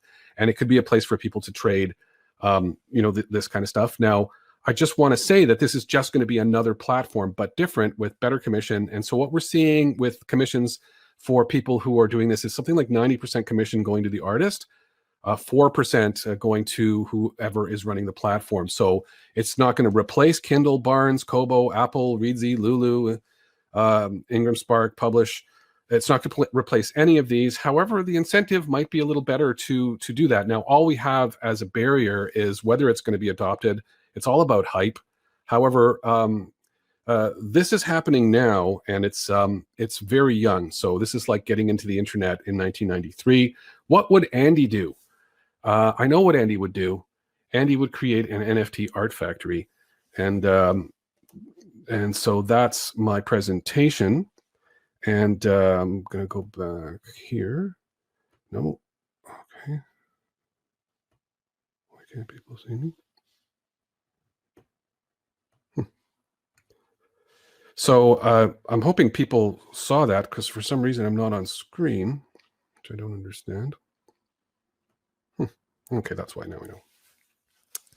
So that's that. And I wonder if anybody has any questions around that. So, okay, when I saw screen share, I couldn't see that chat. Okay. We're stuck on your first slide. I see. So if anybody's still here, could you tell me if you guys saw that or not? No worries. And so I personally find it very exciting, the whole NFT thing. What do I got here? Getting a message. Yeah, thumbs up. And so, yeah, I'm not seeing any questions. I'm going to wait for a bit. But there's still 14 people here. So basically, I think that there's a lot of potential here as another potential income stream for authors. I don't think it's quite sort of the vision of it is quite coming up yet, but I think it's going to start happening. Especially, I'm very excited about the NFT sort of craze, because it's going to push forward the whole process. And so we have another internet coming into view that's uncensorable. It's distributed. There's going to be no control of it. There's going to be no Google, no Facebook. And this has implications for both repressive places in the world that will be able to share information more freely. NFT serials, absolutely. NFT serials for sure. So like, for example, like you can just publish if I publish my book, I can publish it a chapter at a time and make each chapter an NFT. And then that's going to become, whether that makes a lot of money or not, I don't think it's necessarily going to make a lot of money. And I don't really think that's the point, because the barrier of entry is pretty low. It's, these things are a one-time payment, $40 to make. That's cheap. What format? So basically, they get the wallet, Jason. They get to own the wallet. It becomes it's like owning a piece of Bitcoin, and the format is going to be. So I know it's kind of a lot of technical information that I just sort of did really quickly, but the format is a website that cannot be altered. The website is inside of a ledger that is every 12 seconds is updated, so that we can know exactly that it was created on this day by this person or by this wallet. There's anonymity available on this network as well. But so an NFT at this point is a glorified receipt. However, in conjunction with the interplanetary filing system, it becomes more than just a receipt. So the receipt can be a mathematically unique object in space and time, and the website can. So I would really encourage authors to just like the basic rawest text. You don't even have to format it if you don't want to, but you should do it. You should make an NFT out of your book. And if it goes anywhere in the future, if you have any cachet, it's going to be worth something. It's also going to be of interest to, historians in the future and that kind of stuff. Extremely interesting. Good. How do you copyright? So copyright is automatic in a lot of countries. So however, if there's any disputes, you do have to prove it. So in the past, yeah, and so exactly. You're absolutely right, Charlie. There's no doubt that no censorship is a big deal. Nazi erotica, yes, no doubt. Issue, for sure. However, you don't have to, you can turn the channel, but there's no way to stop it. So it's happening. And yes, the MAGA QAnon, absolutely. Now, another thing that's going to be happening is we're going to be going into the deep fake, like truth is going to take a back seat for the next, until this comes to rescue the whole thing. Because the whole deep fake phenomenon is going to be hugely problematic. We're going to be seeing like, Biden talking about, eating McDonald's or whatever, worse than that. You hoping to host authors? Yeah, of course. Yeah. Mm-hmm. So absolutely, I want to host authors. Yeah. And I want to do it in such a way that's not terribly expensive. Like, I just want to, yes, we're going to host authors. You don't really need me. You could just buy an NFT, but I do have NFT Book Publishing crypto. And like, I could sell that. I could try and sell that that name. People are spending a lot on it right now, but I don't know if that one, when I found the NFT things, like I was into crypto a couple of years ago. I did okay with crypto, by the way. I made like 400% increase in my investment in crypto. But the same thing happened a few years ago. It blew up and then it shrank. And when it shrank, I just sort of gave up. Like I went on and studied other things for a while. But so this is definitely going to explode. It's going to become something. So and unstoppable domains, the interplanetary filing system, super interesting. DTube, go on to DTube and create a channel for yourself. And at the same time, I'm not saying stop using YouTube or stop using Amazon Publishing. Don't. Just include this as well. And like I said, what would Andy Warhol be doing right now? Like, I take a picture of myself, colorize it, and sell it as an NFT. The thing is that if I do it, around the same time as I'm releasing the book, it becomes an absolutely unique object. It's like if I had a Polaroid of Andy Warhol, who I love, by the way, a fan of Andy Warhol. I'd be like just really happy to have that Polaroid of Andy Warhol.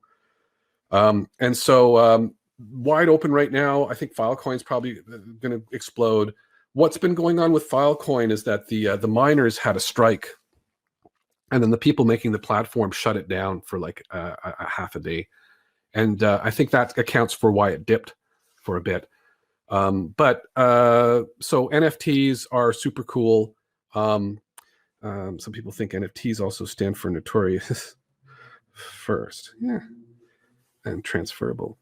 So an NFT that includes a future meeting with world famous authors to be will increase in value. Well, there's no doubt. It'll definitely increase in value, unlike anything else digital. Because I used to love when I saw YouTube videos, like rare video on YouTube. I was like, it's not a rare video anymore. It's not a rare video. However, that changes with this technology. And I do want to also just address a couple of things now. There's the electricity use involved with Bitcoin. The Ethereum network is going to change that. And in the next few months, and they've been saying this for a few months, for like years already, so whether it happens or not, they're going to go from proof of work to proof of stake. And so proof of work are those mathematical problems that I was talking about, and they use a ridiculous amount of electricity. So like the Bitcoin uses as much electricity as Switzerland, but I don't see people saying the same thing about Tesla. Like Tesla also uses a lot of electricity at Tesla. And so it's really how you look at it, right? Like if the electricity is green, it's fine. Tesla, nobody's saying, oh my God, like Tesla uses as much electricity. Tesla's use way more electricity than Bitcoin, by the way. Having said that, Bitcoin is going to, Ethereum is going to move to proof of stake. And so instead of people figuring out, buying graphics cards and using a lot of electricity to figure out complex math problems, all they do is they put money into the network. So it's like making a deposit, or like if you want to put a deposit on something you want to buy, and then randomly as they can, whoever put the money in is the next person who will be randomly chosen to mine the next block, and they get ether for that. However, it doesn't use any electricity, and so you do stand a chance of losing some of your stake. If you're caught being fraudulent, if you try and mine the incorrect next file, it never happens. They're not incentivized to do it. It's game theory. It just doesn't happen. The only way it could happen fraudulently is if there was somebody who had 51% of the network. They could maybe put in a fraudulent next block, but there's no way. It's not happening. It's not with Ethereum. Maybe with Filecoin. It's still early days for that. But the takeaway is this is early days. Get into this. It's good stuff. It's cheap right now. There's a learning curve, but there's all kinds of resources online. And so I just want to point out to everyone that we can all go into a session right now. If you go to the sessions, I'm going to go in there and hang out. Anyone can come and hang out. You're going to all be on camera. If you want to be, you don't have to be. And but does anyone have any further questions about NFTs or anything else about today's presentation?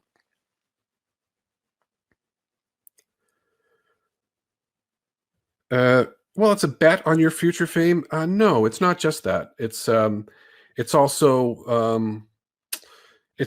just a website. Like when I buy a website, am I making a bet on my future fame? No, it's as functional as a website. Create a channel where? So DTube. Let me share it with you.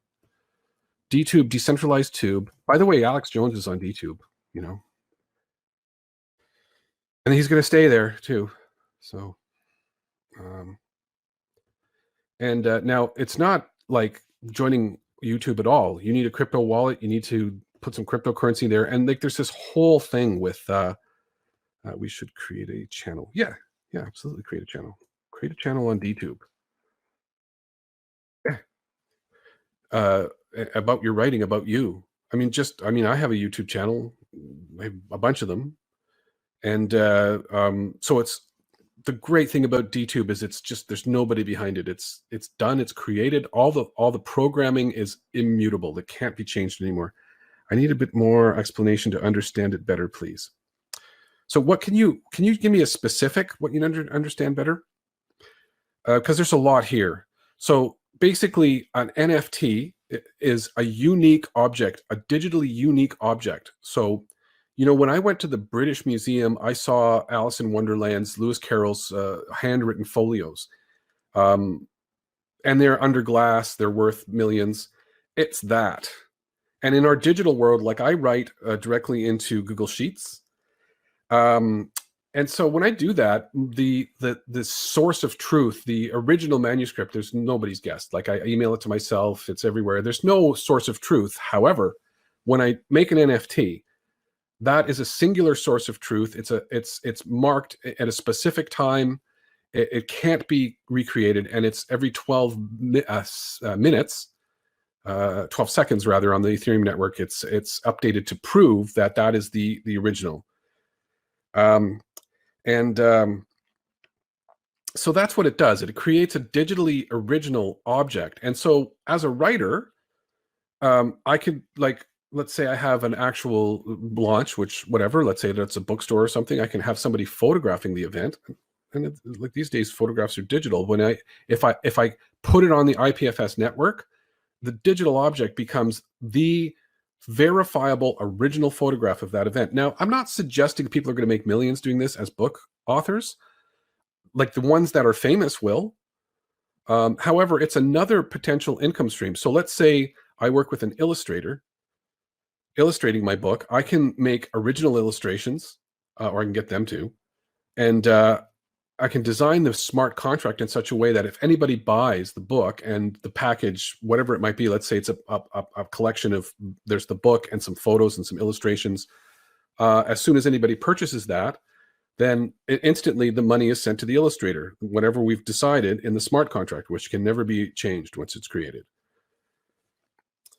And so there's no middleman. So like, what is it? I think you get 70% of your book on Amazon. Is that correct? 30% if it's in the public domain. So, you know, this can potentially be 100%. Like if like the platform that I'm going to create, I'm going to help people with it, I'll take 3%, 4% or whatever. But you don't need to do it through me.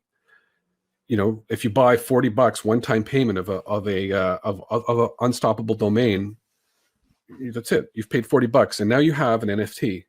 It's actually a cryptocurrency wallet that you have that can be associated with a website on Web 2.0. So it's the IPFS network, the Interplanetary Filing System. So the Interplanetary Filing System is basically, the storage is, by the way, they have more storage now than Netflix. The storage on that network is absolutely massive. And it's another way, like rather than mining crypto, you can mine Filecoin just by opening up your computer to allow people to store information on there. And so it's pretty interesting. And so I might be going into the session soon. Is there anybody else with any questions in the main stage here? And please forgive me if I'm like hacking around. This is like, I think, the second time I've used this platform. I'm glad that Jason, that you think it's a great conference, and Leah, thank you so much. And Tina, if you have any other questions, I know it's. I want to be clear that there's a learning curve with Bitcoin, with crypto, with blockchain. It's definitely a learning curve.